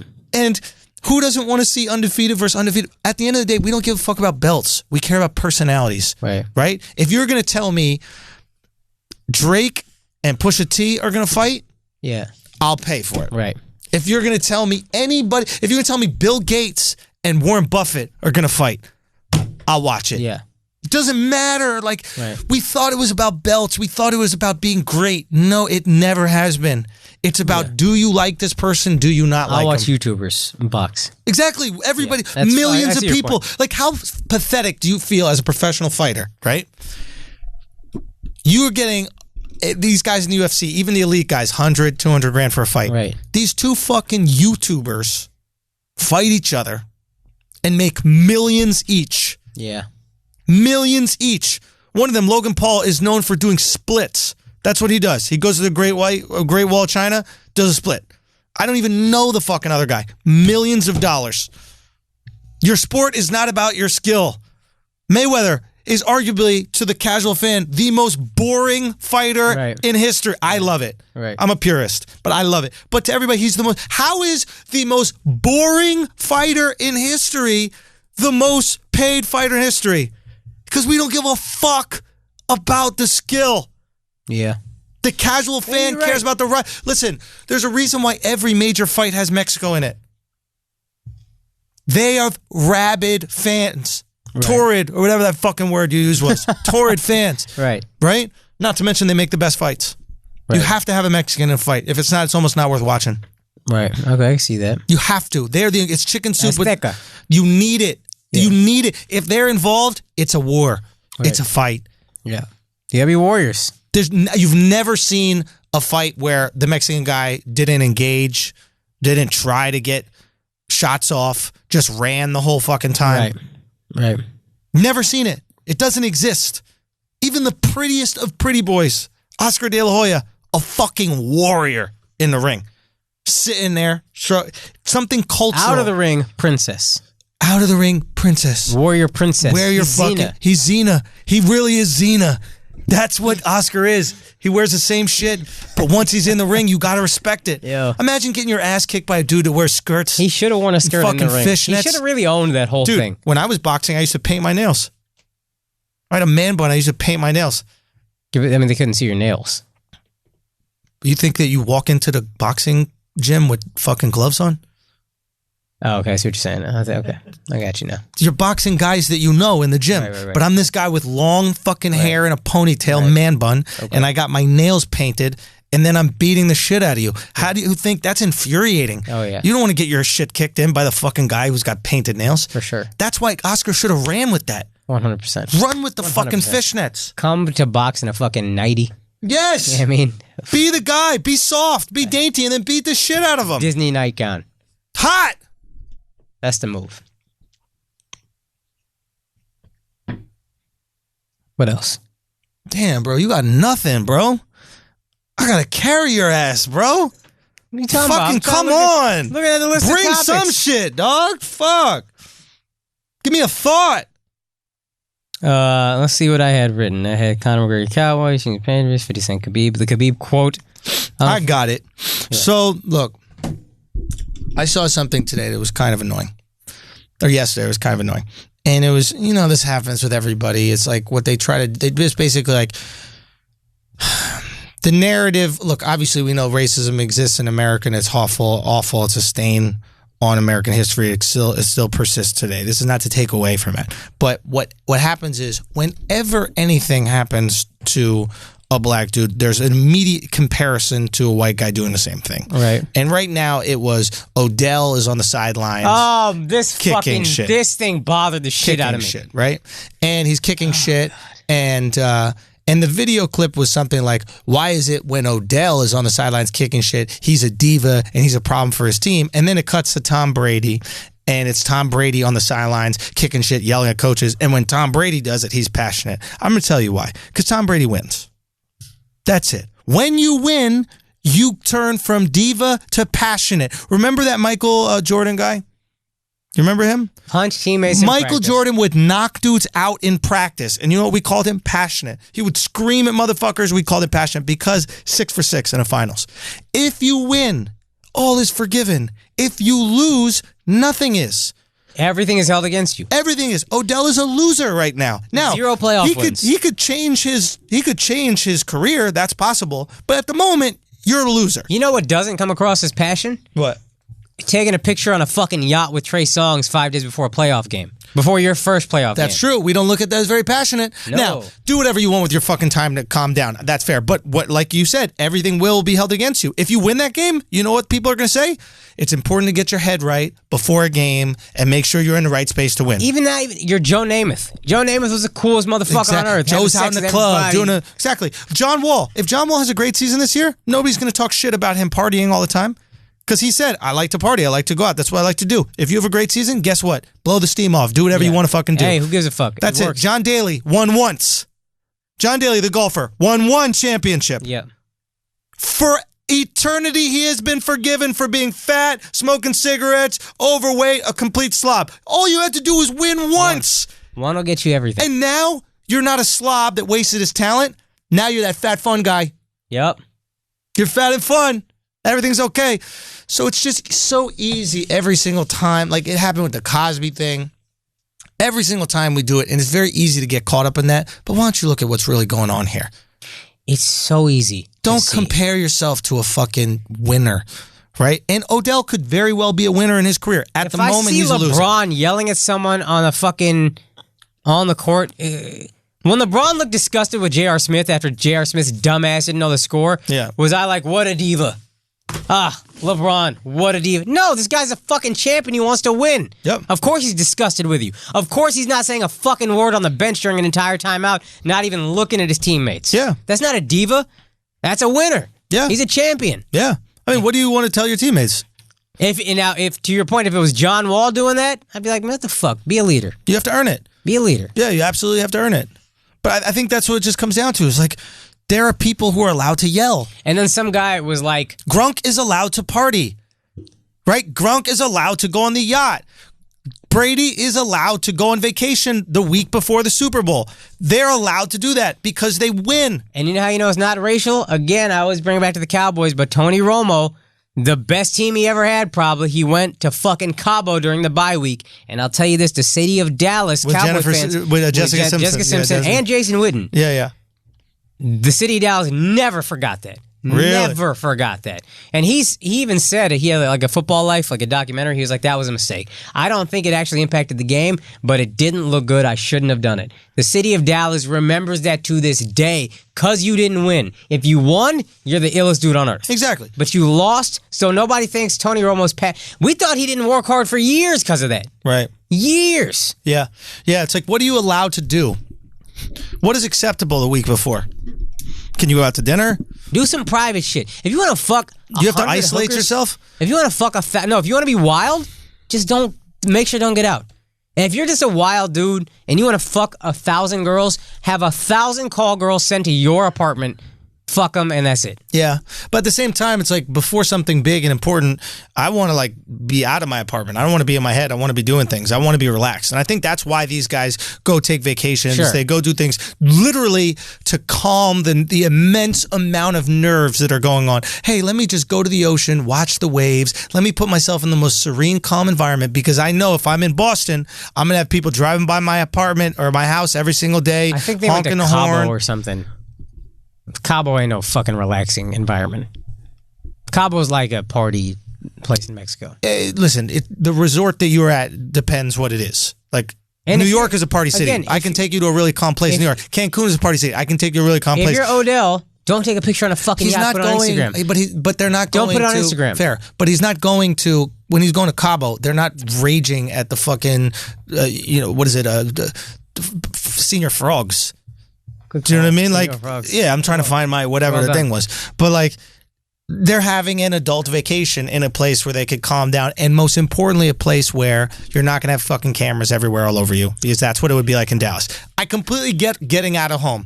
It's just the same thing for fighters, right? What do they say for fighters? When you're fighting at home, don't train at home. Don't train at home.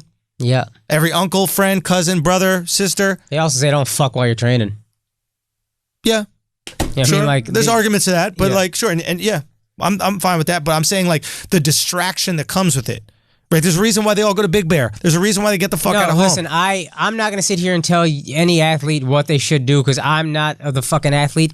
And if that works for you, that works for you. But know that if you lose, that's gonna get looked at really fucking hard. Right. If I have Indians, we're students. If an Indian kid has a big ass, if I had my MCAT and I was like, I need to blow off steam the night before. Yeah. Did horribly on my MCATs the next day. Everybody, including myself, is going to look at that and be like, was that a good choice? That looked really fucking bad for me to do that. Yeah. That's life. And then one kid, when I said the same thing you said, I said Tom Brady has 5 Super Bowls, Odell has 0 playoff wins. This liberal thing where they go, so you're saying, S-O-O-O, and it says, so you're saying you can only be passionate if you win? Yeah. Yes. Yes, exactly what I'm saying. Yeah, if you lose, then you just look like an asshole. Yeah. If you're throwing a temper tantrum. Yeah. Well, and if you lose, every behavior that you do can contribute to that losing. Yeah. Right? When you win, every behavior that you do contributes to that winning. Right? Exactly. So if you're losing, let's look at what we could have done differently that day. Don't kick the field goal thing. Don't pout. Yeah. Right? Don't go on the boat. These are things that could have helped us win. When you're winning, let me think of what I could have done the same. Yell at the receiver who didn't do the route right. Yell at the coach who's calling calls that you don't like. All those things get you a ring. Whatever you're doing, you keep... Grunk, you want to do fucking ecstasy and go on a yacht and fuck chicks and party with your shirt off? What can we tell you?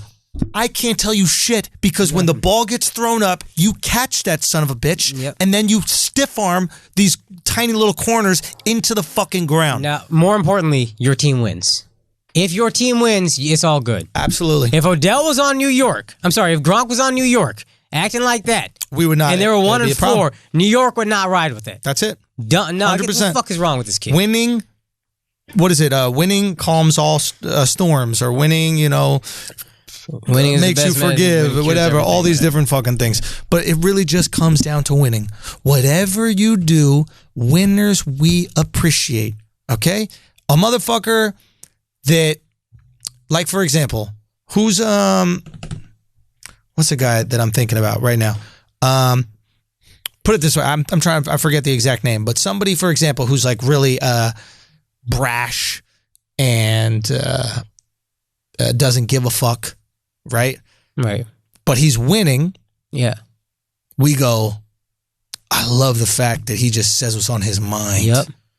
I love the fact that he says what's on his mind. Yep. That's what's so refreshing, that he says what's on his mind. Yep. Right?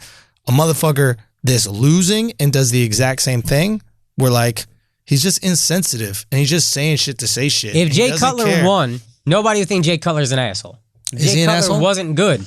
And everybody thought, he was a spoiled baby, went to Right. Vanderbilt, thought he was just like snobby asshole, just douchebag. Yeah. Everybody said Jay Cutler's a douchebag. If Jay Cutler wins a Super Bowl, it's hilarious. Yeah. I love this guy. He Yeah. don't give a fuck and he wins. That's amazing.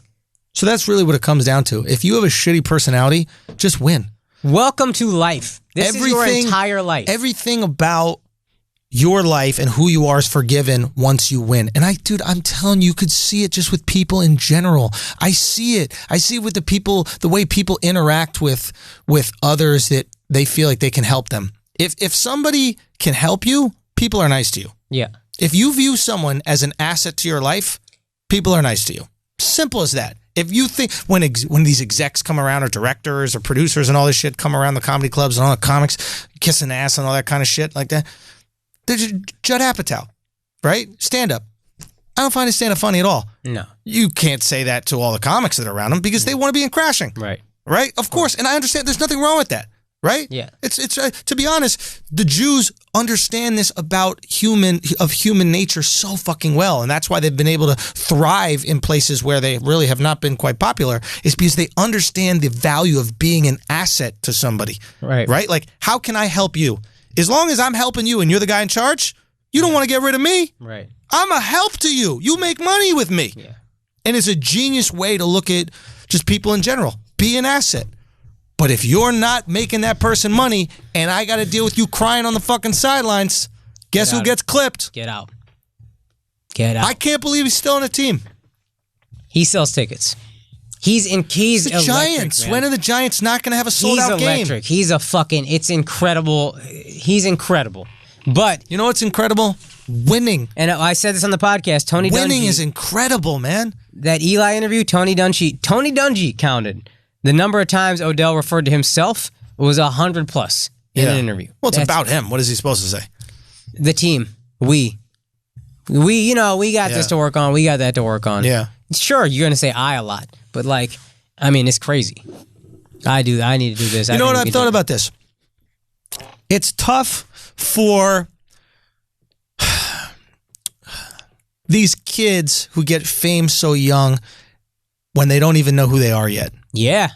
Because one of the things that I've realized, the people that we're drawn to, especially famous people, a lot of them tend to have, that we find out that are cool, that we find are interesting, and that we find relatable, especially with comedians. They're people who got famous late in life. Right. Bill Burr got famous late. Yeah. You know, Like late 30s, 40s, right? Even Louis until what happened, but it was like late in life, Even right? Kevin Hart. Kevin Hart later, definitely later, right?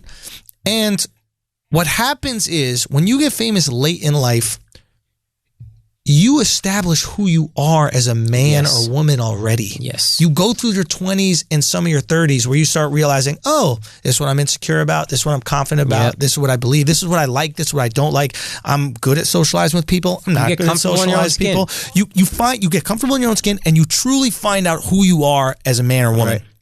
So now the fame doesn't really adjust that much. Yeah. Right?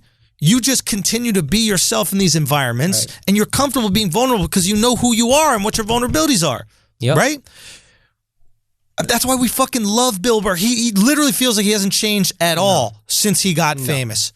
Sebastian Maniscalco, another comedian. Yeah. Feels like he hasn't changed at all since he got famous. And I'm sure there's a bunch of actors who have gotten success later in their career, and it really just hasn't shifted them. Right.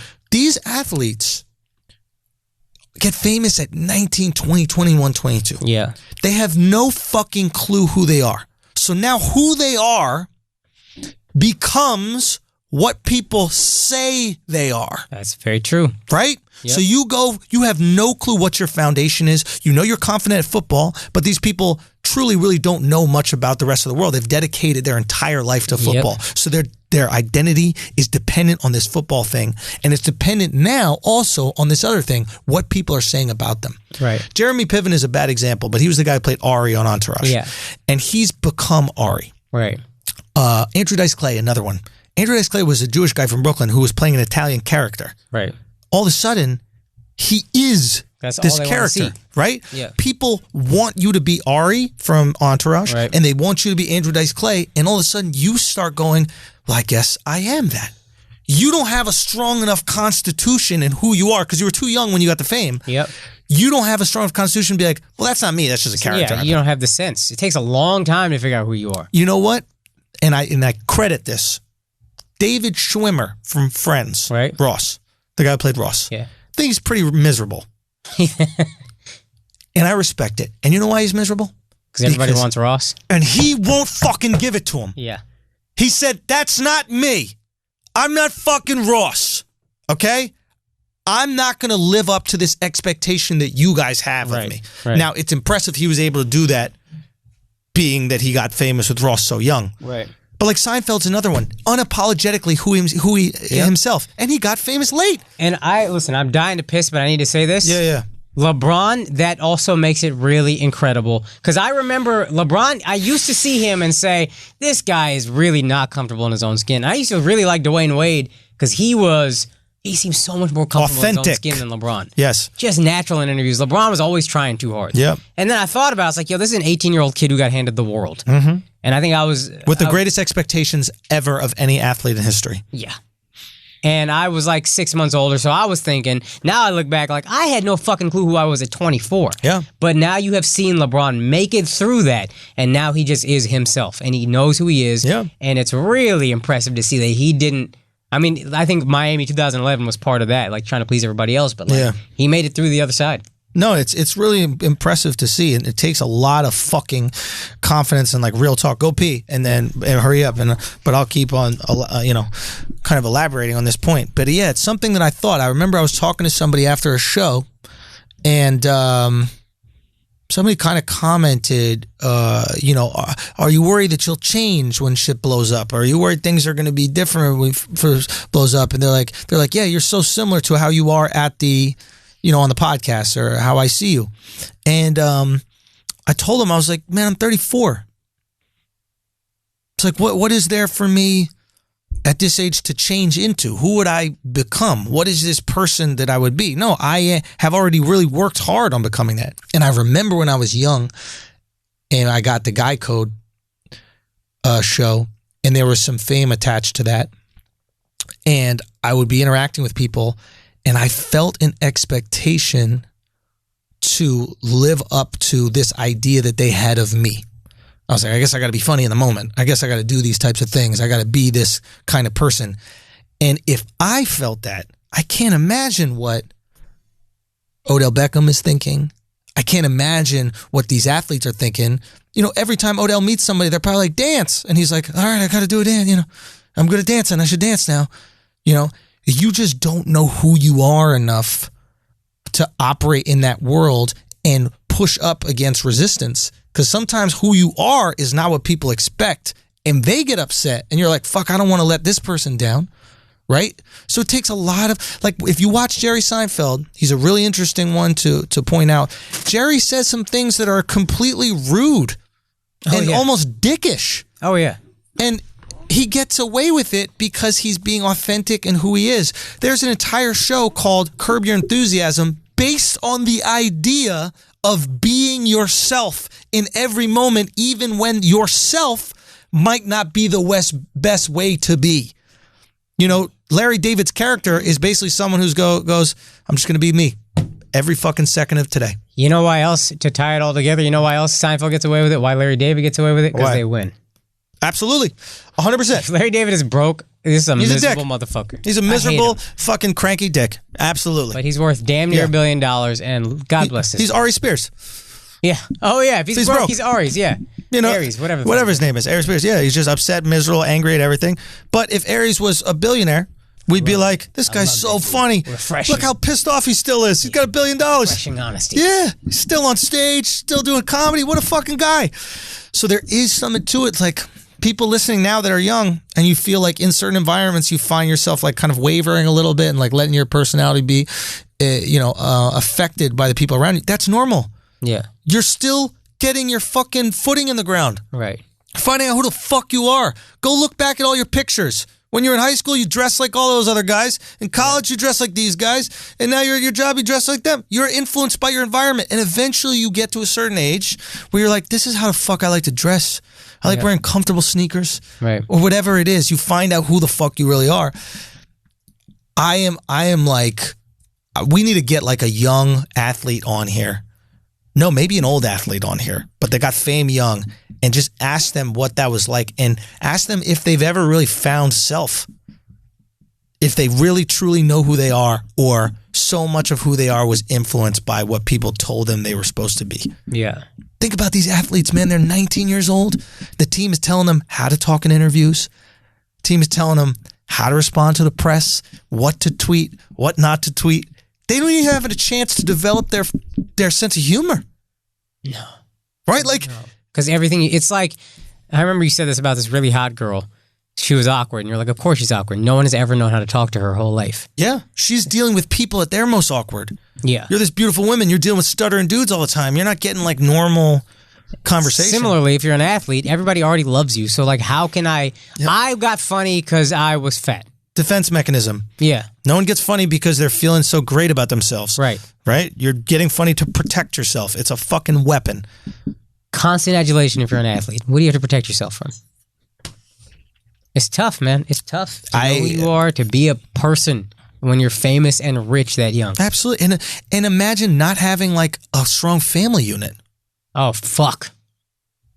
It's like people, dude, it's like people are like, how the fuck are, like Russell Westbrook is like, how the fuck is he so confident and like so strong about who he is and like unwavering in his convictions to like play the way he does, and not only play the way he does, like to dance gay in front of like every show, like not every show, every game. I'm going to do this little thing and my other guy and we're going to do it. And it's just like, why? Because he's got like two friends and both of them are his parents, and they're just reinstating who he is and reminding him who he is constantly. And it's like, they're going to kiss your ass, but when you come over here, you better fucking take your plate and wash it. Yep. Okay, Mom, I'll wash it. Yeah. It is a crazy thing, and I'm not surprised more of the, I mean, you see it all the time with these like young Hollywood kids. They just fizzle out. Yeah. That's really hard. But I'm surprised it doesn't happen with more athletes. I'm shocked. I'm shocked at what we're seeing with Odell and this kind of like that public cry out in a weird way, because that's what it is. Yeah, but I think they're just so transcendently talented that like that can carry them through. And that happens a lot of times. We forgive a lot of that. But like what Odell is doing, like when we really sit down and talk about it, right? And like figure out what it is. He's just bitching. Yeah. 100%. Right? He's bitching, but why is he bitching, right? He's bitching because he thinks that he can be greater than he is. And he thinks that because every day people are telling him you can be greater than who you are. And he's believing it.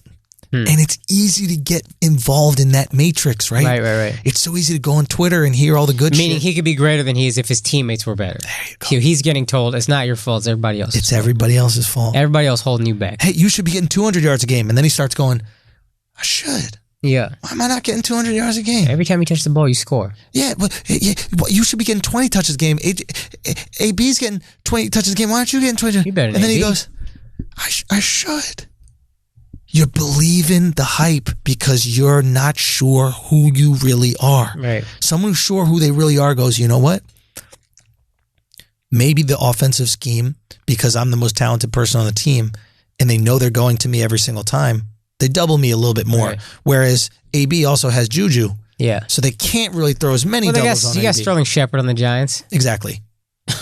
Right? Like, I think he's Sterling is not Juju. Yeah. Okay. I think he's good, though. But is he elite? Like, I don't hear No, anybody. I don't think Juju's elite. Is he Adam Thielen?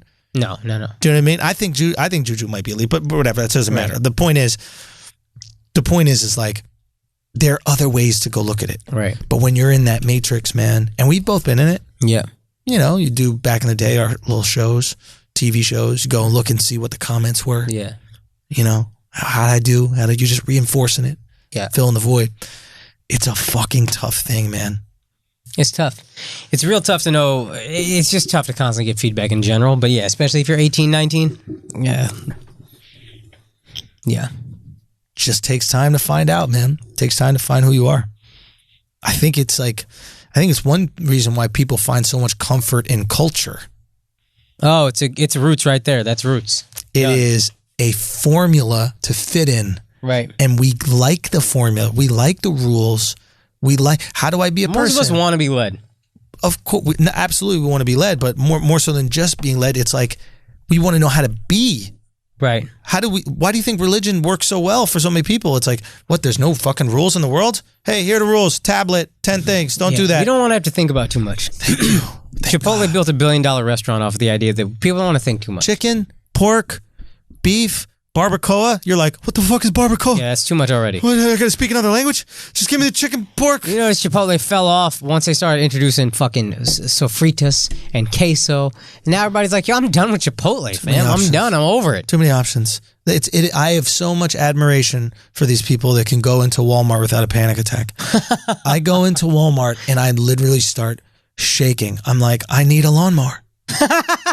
I need it. I need a fucking lawnmower. I didn't know I needed that, but I have to walk a fucking 500 what is it called? 5K just to get to the eggs in the Walmart, just to get to the beer. And on the way, I'm seeing shit. I need a sweatsuit. I need all this. IKEA. It's too much. The IKEA is a perfect example. I need a spatula. I didn't know I needed a spatula until I walked by the fucking spatulas to I leave. didn't know how to spell it. I saw it and I thought it was a fucking couch or something. I thought it was a Swedish word. Shout out to Alex. Bro, Alex is someone's spatula. Do you right think now. his bed is IKEA? His prison bed? These are great questions for when he comes back. They must be. They must be. And IKEA's not bad. No, absolutely not. That's great. Yeah. I spoke to him today, by the way. He's doing well. He says hello to everybody. He's doing really well out there. He's doing okay. He's writing in his journal. But that's all you got to do, right? I gotta give him something to do. But hopefully, I think October 19th we'll know the future of Alex. But yeah, he's very appreciative of all the love that y'all guys have been sending and all these things that you guys have been, doing, thinking about him. We're definitely gonna have him on, talked about his whole fucked up experience. It's just so funny. There's some funny things I want to talk about, but I'll save for when he's back. For sure. That's going to be the best episode. Yeah. Maybe it's just going to be a lot of fun. I hope he comes back in time for the live show. And I know a lot of you guys who can't make the live show because it's sold out, we're asking ways that you could donate to Alex, and we're going to set something else up. That was a great idea that you guys had. And also, man, thank y'all so much for the Patreon, man. Dude, this Patreon has been fucking incredible. We started it a week ago. Yeah. And we're already up to like 1,160, I think, subscribers and or Patreons, you know what I mean? Well, 1,159. But let's just go back to the logo. Let's go back. No, 1,165. It keeps climbing, dog. 1,165. And the episode that we put out, it was pretty awesome. You get to share some intimate things in there with the folks. But it was just awesome to do and awesome to see the success of this so fast and just see it building so rapidly and yeah, man, it's really impressive to see. And a thing that I noticed about the Patreon, which I thought was really cool, is and by the way, we do it every Friday. Again, so it's an extra episode, right? And there's different tiers. $5 tier, you get the extra episode. $10 tier, you get an extra episode, and you get all merch at cost, and we're releasing a whole new line of new merch. Shout out to How You Clothing. And then the $25 tier, that's the captain tier. And you guys get to, you get the merch at cost, the extra episode, and you get to be a producer on the show. You get to contribute segment ideas. We talk about your segment ideas and have that kind of back and forth. But an interesting thing that I saw, and I want people to understand about this, and I say it on this podcast because I really want to break fucking records with this Patreon. I want 24,000 patrons, 24,000 subscribers. That's what I fucking want. I want to set the goddamn record.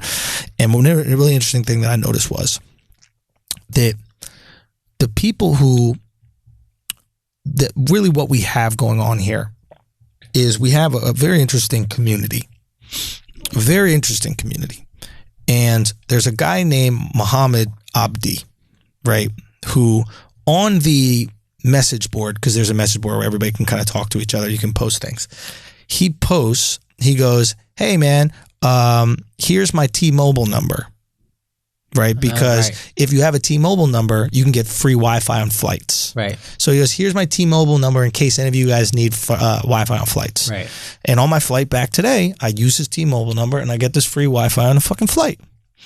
And I'm like, it hits me in that moment. I'm like, oh, this is bigger than just the podcast. All right. Right. This is a community that we can all serve each other. And one of the great things about Burning Man is this idea is you there's a famous quote is that you get more from giving than receiving. Right. And do you know who said that? It was a gay. So, but it's totally true, right? So he basically what I said to the Patreon, but you think he was talking about fucking a dude in the ass versus getting fucked in the ass? That's a great question. We got to ask him. Eden? No, I'm joking. So or Alex. So what I noticed, right? What's the rule of Burning Man? Is he selfless? So there's a bunch of principles, but like one of them is the idea of radical self-reliance, but also gifting is another thing. And there you go. Right? And so the idea with this community that we're trying to build over here, right, is, and this is something I saw, because I told everybody, I was like, guys, this is more than just an extra podcast a week. This is a community of like-minded people, and I want you guys to offer things. Like if you're a fucking accountant, tell people you're an accountant. Yeah.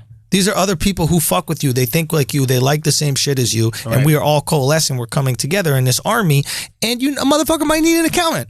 Yeah. You know, you're a dentist. You might need some shit. Right? So, but a very interesting thing happens is, and definitely offer your skills. Right. Offer your skills up for graphic design, all these different things that you have. Offer your skills. Put them on the message board. You never know who needs something. Right. But here's something that I've noticed about people. You get more from giving. This dude, Muhammad Abdi, gave me the password, right? Yeah. I get the Wi-Fi. Using that Wi-Fi, I go on and I say the shit about the message board. Right. Right. And I say, people, give your skills, this, that, the other. First comment I get is, you use something on a plane that a dude named Muhammad gave you? Are you fucking insane? I forget the guy who said that, but that was really funny. I laughed at that. But Muhammad Abdi hits me back on it and he goes, yo, dude, you know what's crazy? Someone just dropped their HBO Go password. So now I got HBO Go. Right? So how dope is this, right? Yeah. His intent was selfless. His intent was give. Right? I'm just going to give. And what do I get out of it? I get out more than I ended up giving. You get the HBO, the stars, all that shit, right? Yeah. Motherfuckers were giving away Brazzers accounts. Do you know what I mean? Or Pornhub or whatever that porn shit is. God bless the message board. Son, I'm on this shit, and he was sending me pictures. I'll go on that more. But the idea is, it starts with the gift. Dude, another person was like, yo, I got some dentistry work in Dallas if anybody wants it, blah, blah, blah. And the idea is by giving, I know it sounds counterintuitive, but by offering, you set the ball rolling in terms of, yo, but I got some shit I could hook up. I want to recreate that whole Burning Man vibe. I want to recreate it right in that fucking Patreon post. And if you have things offer, I swear to God, it's going to come back to you. It's something you have to have faith in, but I swear to God, it's going to come back to you. Go watch some HBO because that password is out there somewhere. But that's what we got to use this for. We have to use this to grow. Okay, we got to use this to build and use all these opportunities. If there's something that you guys have that you think you could help the show, you guys have, some editing classes, a link for some shit like that, or you have an idea, that kind of, obviously give. You never know. I already had somebody asking about a cartoon reaching out. What I'm telling you is there are ways that we could bring together and make this shit build, and then you guys can also get some great things out of it. It was a really cool moment, and it was one of these things like where you see a principle actually live. Yeah. You know? I'm very excited. I want to break some goddamn records with this, man. I really do. So sign up. Let's keep growing the fucking army. Make sure y'all, join and be part of it. Go listen to the episode we dropped last week. That shit was fucking hilarious. It really was. Flagrant Kaz. Yo, Kaz is so funny when he don't got to worry about WWE. Yo, Flagrant Kaz. Killing out it. Here. Absolutely, man. So he was wilding. It was really good. You can find out why we said legs like commas. Yeah, absolutely. And we got another one dropping this Friday. So let's hit 1,500 at least by this Friday. That's not even. I want to hit 1,500 at least by this Friday, and we're close, right? We're at 1,160, but let's hit this by this Friday's episode. And Akash going to have his new shirt this Friday. We got to show Akash's feet because he dropped because we hit 1,000. I mean, they were technically late, but yeah, I'll give him. You got to show the feet. I'll give him a foot. All right, are we doing now? When yeah, I was going to say for the Patreon, but let's do it now for the people. No. I want to do it now because Akash is a very interesting thing about his feet, where his big toe is his smallest toe, and that's that's why I've always been drawn to your feet and thought they were weird, but I never figured out why. And show, it's very interesting. You'll see why. This is the corn foot too. I'm gonna get y'all the ugly foot. All right, my feet are disgusting, bro. My feet look like a Picasso. Yeah, Kaz got the worst feet on fucking earth. Kaz looks like a Flintstone. Thank God we can stop fighting about our feet as soon as we saw Kaz's Nigerian ass feet. So let's observe.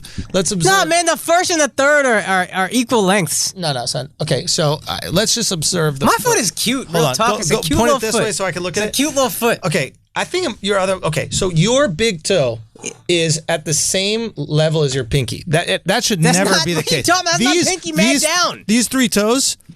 No, this taller than that for sure. No, because it's at an angle. These three toes are way. Go back. Those three toes are way too fucking long. Look how big these three toes are. This big toe is longer than the third toe. Your foot looks like a fucking Adidas sneaker. These are just stripes. That's what this shit looks like. That do look three stripish. I'm gonna be honest. That look like all day I dream about sports. And also, I just want to point out is that the nail on your big toe is giving you leverage. It's like an afro makes a dude look taller.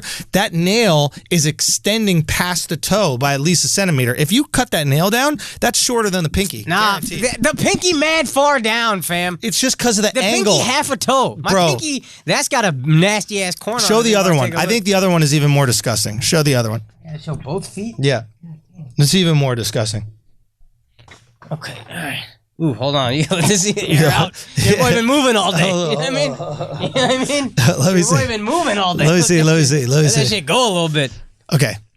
This foot. Okay, this is the foot. I see what you're saying. You see what I'm saying? I knew I was right. I see what you're saying. Hold on. You know what? Okay, you know what? I see what you're saying here. Okay, so if you look. My pinky's still mad little. No, this one is it. I hope we have an angle. Do we have an angle?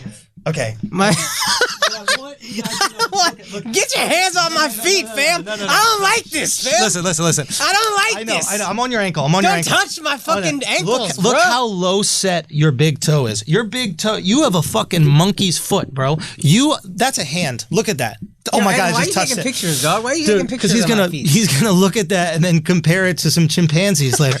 Look at this. Look at these three. These three here. That's from a different species. This right here. Nah, man. You know what it is? This toe just long as fuck, bro. Your second toe is twice as long as your first toe. It's a long second toe. Your pinky is just as long. My pinky not just as tall. Stop doing that, dude. It's fucking frightening, bro. It's 60% of the height of my big toe. Not even, dude. Not even, bro. Not even. 60% of the height, dude. That shit looks weird, bro. First of all, shit looks weird. First of all, your feet are ugly as fuck. I have one ugly foot. You have two ugly feet. No, that's not true. Alex, I'll show you right now. Alex objectively said your feet were worse than mine. That's not objectively. True. He did not objectively say. This is my ugly foot, okay? It's ugly because I gotta lift it more. That's not your ugly foot, fam. That's my ugly. Yo, the bottom of your feet are fucking disgusting. Yeah, I know that. You got a flesh-eating bacteria on your feet. Did I have a flesh-eating bacteria? Yo, my shit should look like piranhas got to it. Sin is dry. Son, it's a little. I need a little saliva. Look, disgusting. All right, fam. son. So look, that's disgusting. All right. Listen. Your bottom of your foot got leprosy. Get out of my face. Okay. Look at the bottom of his feet. Can we get the bottom of his feet? You see it? Hafiz losing his fucking mind, dog. Son, I got a little dry foot because I was hooping today. All right, I got a dry foot. Your That's not feet today. are made That's not that a way. today I thing. can clean That's that not up. a today That all thing. I take is some Eucerin. We got pedicures together. That shit happened, man. The girl didn't know what to do with your foot when she saw the pedicure. She did not know what to do with your foot. Fam. Bro, Fam. you're a dinosaur. You're a dinosaur. That's what your feet look Your like. shit is diseased, bro. Maybe it's Get that disease, shit but off I the can fix table, a bro. disease. You go extinct. Look, I got this bunion right here. That's not even my fault. That's not even my fault. The bottom of your feet are fucking. I'm gonna show you the worst part about my disgusting. feet. You want to know? This is the worst part about my feet. This is the only shit that's fucked up. You ready? You know how you're supposed to lift your big toe, like to make it go up like that? That's as far back as I could go with it. Look at this one. I don't get it. Like you're supposed to. You got bunions on both feet. How you No, acting like that's only not a bunion. That's a knuckle. That's a strong knuckle, bro. That's not a bunion. That's this a is bunion, a good foot. fam. Hey, That's a bunion. You see this one? Is that? Put the pillow on the bottom of it so it can... No. Look at that. Tell me that's not a good foot. Pillow. Tell me that's not a good foot right here. Look at the fucking descending order. That's a disgusting foot, That's a dog. descending order. That's It's a beautiful disgusting big toe. I foot. got a couple dark nails, but That's that's not it. descending order. Your second toe longer. Besides that, it's pretty much descending order, and it's about even up top. Your fucking feet are Your stupid. third and first Your day feet that- are stupid. Your feet are stupid. You got stupid feet, bro. You got some dumb feet, bro. If someone looked at your feet, they think they were fucking retarded. Yo. They think that you got retard feet or a retarded made them. Get the fuck out of here with your lupus ass feet. Nobody want to see that shit. I do. I might have a flesh-eating bacteria on one of my feet. You for sure do. And also, if you want to look in between my pinky toe and my second to pinky toe, it's bad. Yo, It's wet. it's It's wet, bro. And sometimes I peel the skin off and it just gets wet. All right? I don't give a fuck. But what I'm trying to say is the way yours are shaped is not human. listen. You are not human.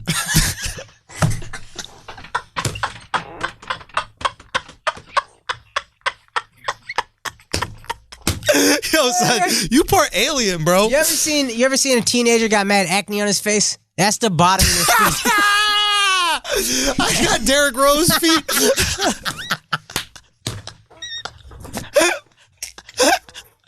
Bro, dude, my feet kind of look like a Chinese kid that like just came to America and ate McDonald's for the first time. You know, his shit just blows the fuck up. Son, them Chinese are not ready for McDonald's, B. They be having the craziest pimples, bro. Son, the pimples like their whole face in one pimple. Yo, I used to have this kid, Michael May, was in my class. Motherfucker would get a pimple, and his whole cheek would just be part of Like the a pimple. rash. Fam, it was intense. Like he put a tomato on his face. It looked like a tomato was in his face. Yeah. Yeah. Chineses, man. Bro, the goats. That's a fascinating people, the Chinese. The goats, bro. The Billy goats. Anyway, look, how long we been doing? 2 hours and 3 minutes. Oh my God, we hit the 2 hour mark already. Shit. It's 2 a.m. Oh, my bad, son. I don't know. Yeah. Anyway, look, we're gonna be back. We're gonna see you obviously Friday for the Patreon app. You know what I mean? Akash won't be moving all day, so he'll have some shit to say. You're right about that. Oh, yo, can I give a quick shout? We're talking about community. Nah. No, yo. Nah, I did that shit. It's over. Now you got shit to say. Oh, fam, we had 2 hours worth of shit to say. Oh, why the seat went down? Because Why the seat went down? All right, nah, I'm just joking. All right, go. yo, God punishing you, dog. Do your God thing. Do your thing. Adjust your mic with your foot, you fucking baboon. Fucking baboon. Look at, yo, you know how much Akash during the show just wants to grab the mic like that? The fact that you can do that is crazy. Yo. The fact that you can do that This is Akash. crazy. This is Akash's dream Dog, during the how is show. that normal? But that's not Listen. normal that you could do that. Hold on, what'd you say? Wait, what did he say? Wait, hold on. Wait, what was he saying? Why don't you say it right here on the mic? You can say it. Anyway, back to what I was saying. Look. Hey, look. Back to what I'm saying is, look. This is all I'm trying to say is, look. Yo, but what I'm trying to do is, legit, I'm trying to be like, look, this is... Look, so... Wait, hold on. Hafiz, Wait, hold let on. me ask you a question. Wait, hold You on. just gotta take a pic. Andrew, Yeah. Andrew, let's do a mock press conference where I ask the first question. All right, go. You're sitting down. This is after your first playoff win. Hey, Andrew, this is your first playoff game in your NBA career. You 24 points, 10 rebounds, 12 assists, triple double. How do you feel about that? Honestly,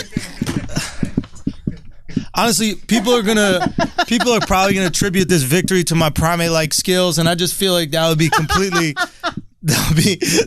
completely disrespectful. That would be completely disrespectful to assume that I had any connection to chimpanzees whatsoever. Like, I have the same dexterity as anybody else. You know what I mean? Like, I can't breathe. Do you not feel that way? Like, I don't. Like, I'll ask you. Listen, I'll let the crowd decide. Like, what do y'all think? Like, for me, yeah. Oh my God. Bro, try it with your foot. I can't do try it. it. Bro, Get your sock off, dude. Release it. You're like Beast. Remember when Beast took his fucking hands out of the sneakers and more You can bite your own toenails. You're a fucking Not anymore. monster. Not anymore. I used to be able to, but I lost the skill. But yeah, all right, let's see. Let's just see you grab the mic with your foot like you were destined to, like you evolved to. I can't do it, Dude, bro. let's just try. Take your fucking sock off. I guarantee all that dexterity's coming right back. Now, yeah, help it out. Now look, grab that fucking mic. Look can't at do you. it. You know you want to grab it. I can't do it. Grab I can't do it. Hold on 1 second. Hold on. Keep going. Keep trying. Keep trying. Listen. I bet you could grab it now.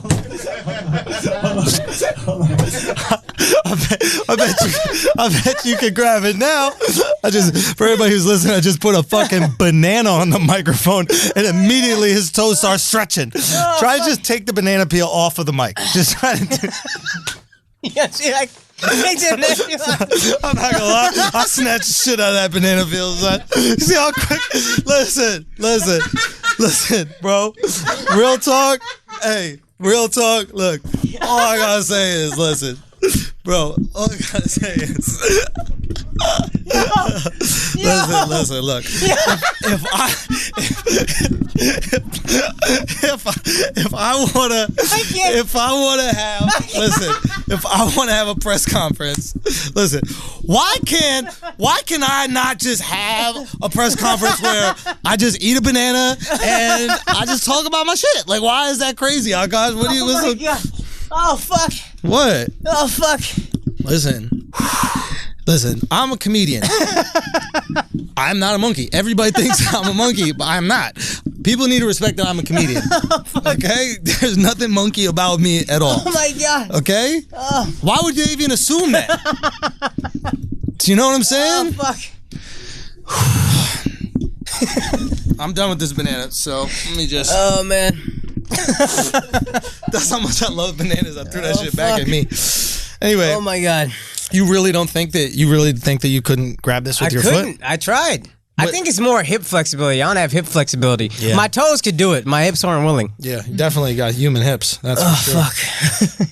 Okay. Oh man. Listen, this has been Flagrant 2. I'm Andrew Schultz. This is Curious George. And I think dude, put Akash's face on Mad Curious George shit. Yeah. Bro, that picture of me talking on the mic with the banana in one hand. Hand. I called it hand. Banana in one foot and mic in the other foot. How amazing would it be to be a monkey, dude? Just drive. I don't know. You tell me. Excuse me? First of all, I don't think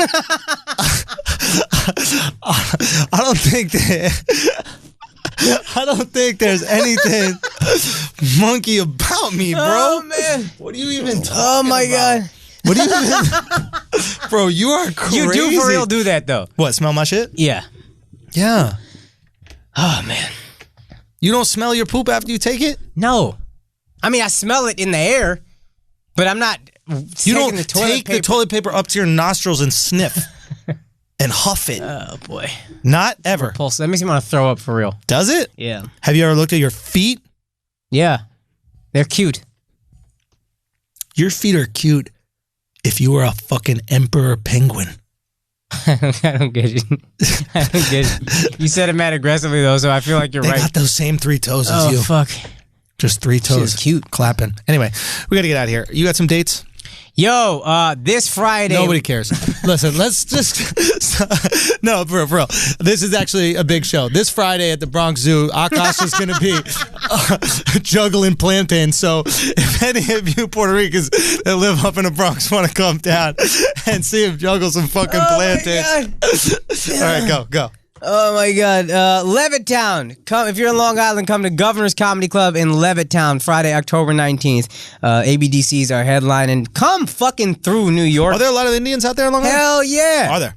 Yeah. There's one that was the guy that was wearing the feminist shirt last week. He coming Ben. to the show. Benson. Yeah. Benson. Shouts to Benson. Yeah. His white ass name. Benson. Get White the ass fuck shirt. out of here. Yeah, you right about that. Okay. Anything else? Anything else you going? November 2nd, we're back at the Valley Forge Casino in King of Prussia. Come through sick. that. Yep, they're having us back. We're going to try to do 2 shows if we rock out hard enough. So assholes, come through and support, guys. This weekend, I'm going to be, this week, Wednesday through Sunday, I'm going to be in Las Vegas at the Comedy Cellar Vegas. Amazing club, amazing institution. I love the Comedy Cellar. It's my favorite club in the world. Just to let everybody know, I'm not headlining. I'm going to be doing, what they do are feature shows there. So it's basically, everybody does like 20 minutes. So if you are coming to see me do Views from the Sis, my headline thing, it's not that. I'll be doing about like 15, 20 minutes per show from that. And I'm sure I'll come out and do probably the Cellar again and bring Views from the Sis out there. But I just really love those guys, and they asked me to go do the week out there, and anything I can to support them, I do. And literally, if you're a local, this is the comedy club you should go to out there. I promise you, it's going to be the best. They don't play around. Every week, they're flying 4 comics, I think, out from either New York or LA. Then comics that they fuck with and they know are really good. Comedy Cellar gets it, man. I'm telling you, they really get it. They're just the best, man. They're fucking truly the best. So come check that out. After that, I believe I'm going to be in, let me go real quickly, but I believe it's Buffalo. I think I'm going to do Buffalo. I'll basically just say the cities real quick, and then you guys can lock them down. But after that, I'm going to be Buffalo the 25th through 27th at Helium. Then we're back in New York for Alex's show, the Free Alex show, the 30th. That's also my birthday, so happy born day to me. Then I'm going to be in Oxnard, California at Levity Live in Oxnard. That's the 9th of November. Then Tempe, Arizona, the 10th of November. Then Albany, New York, the 23rd of November. Syracuse, New York, the 24th of November. Atlanta, Georgia, the 1st of December. And then I think I'm going to be at Mohegan Sun the 20th through the 22nd of December. And Miami, Florida, the 1st through the 2nd of February. And then San Diego, California, 22nd to the 23rd of February. Go get those tickets at theangelshows.com. We love y'all. Thank y'all for supporting everything we do.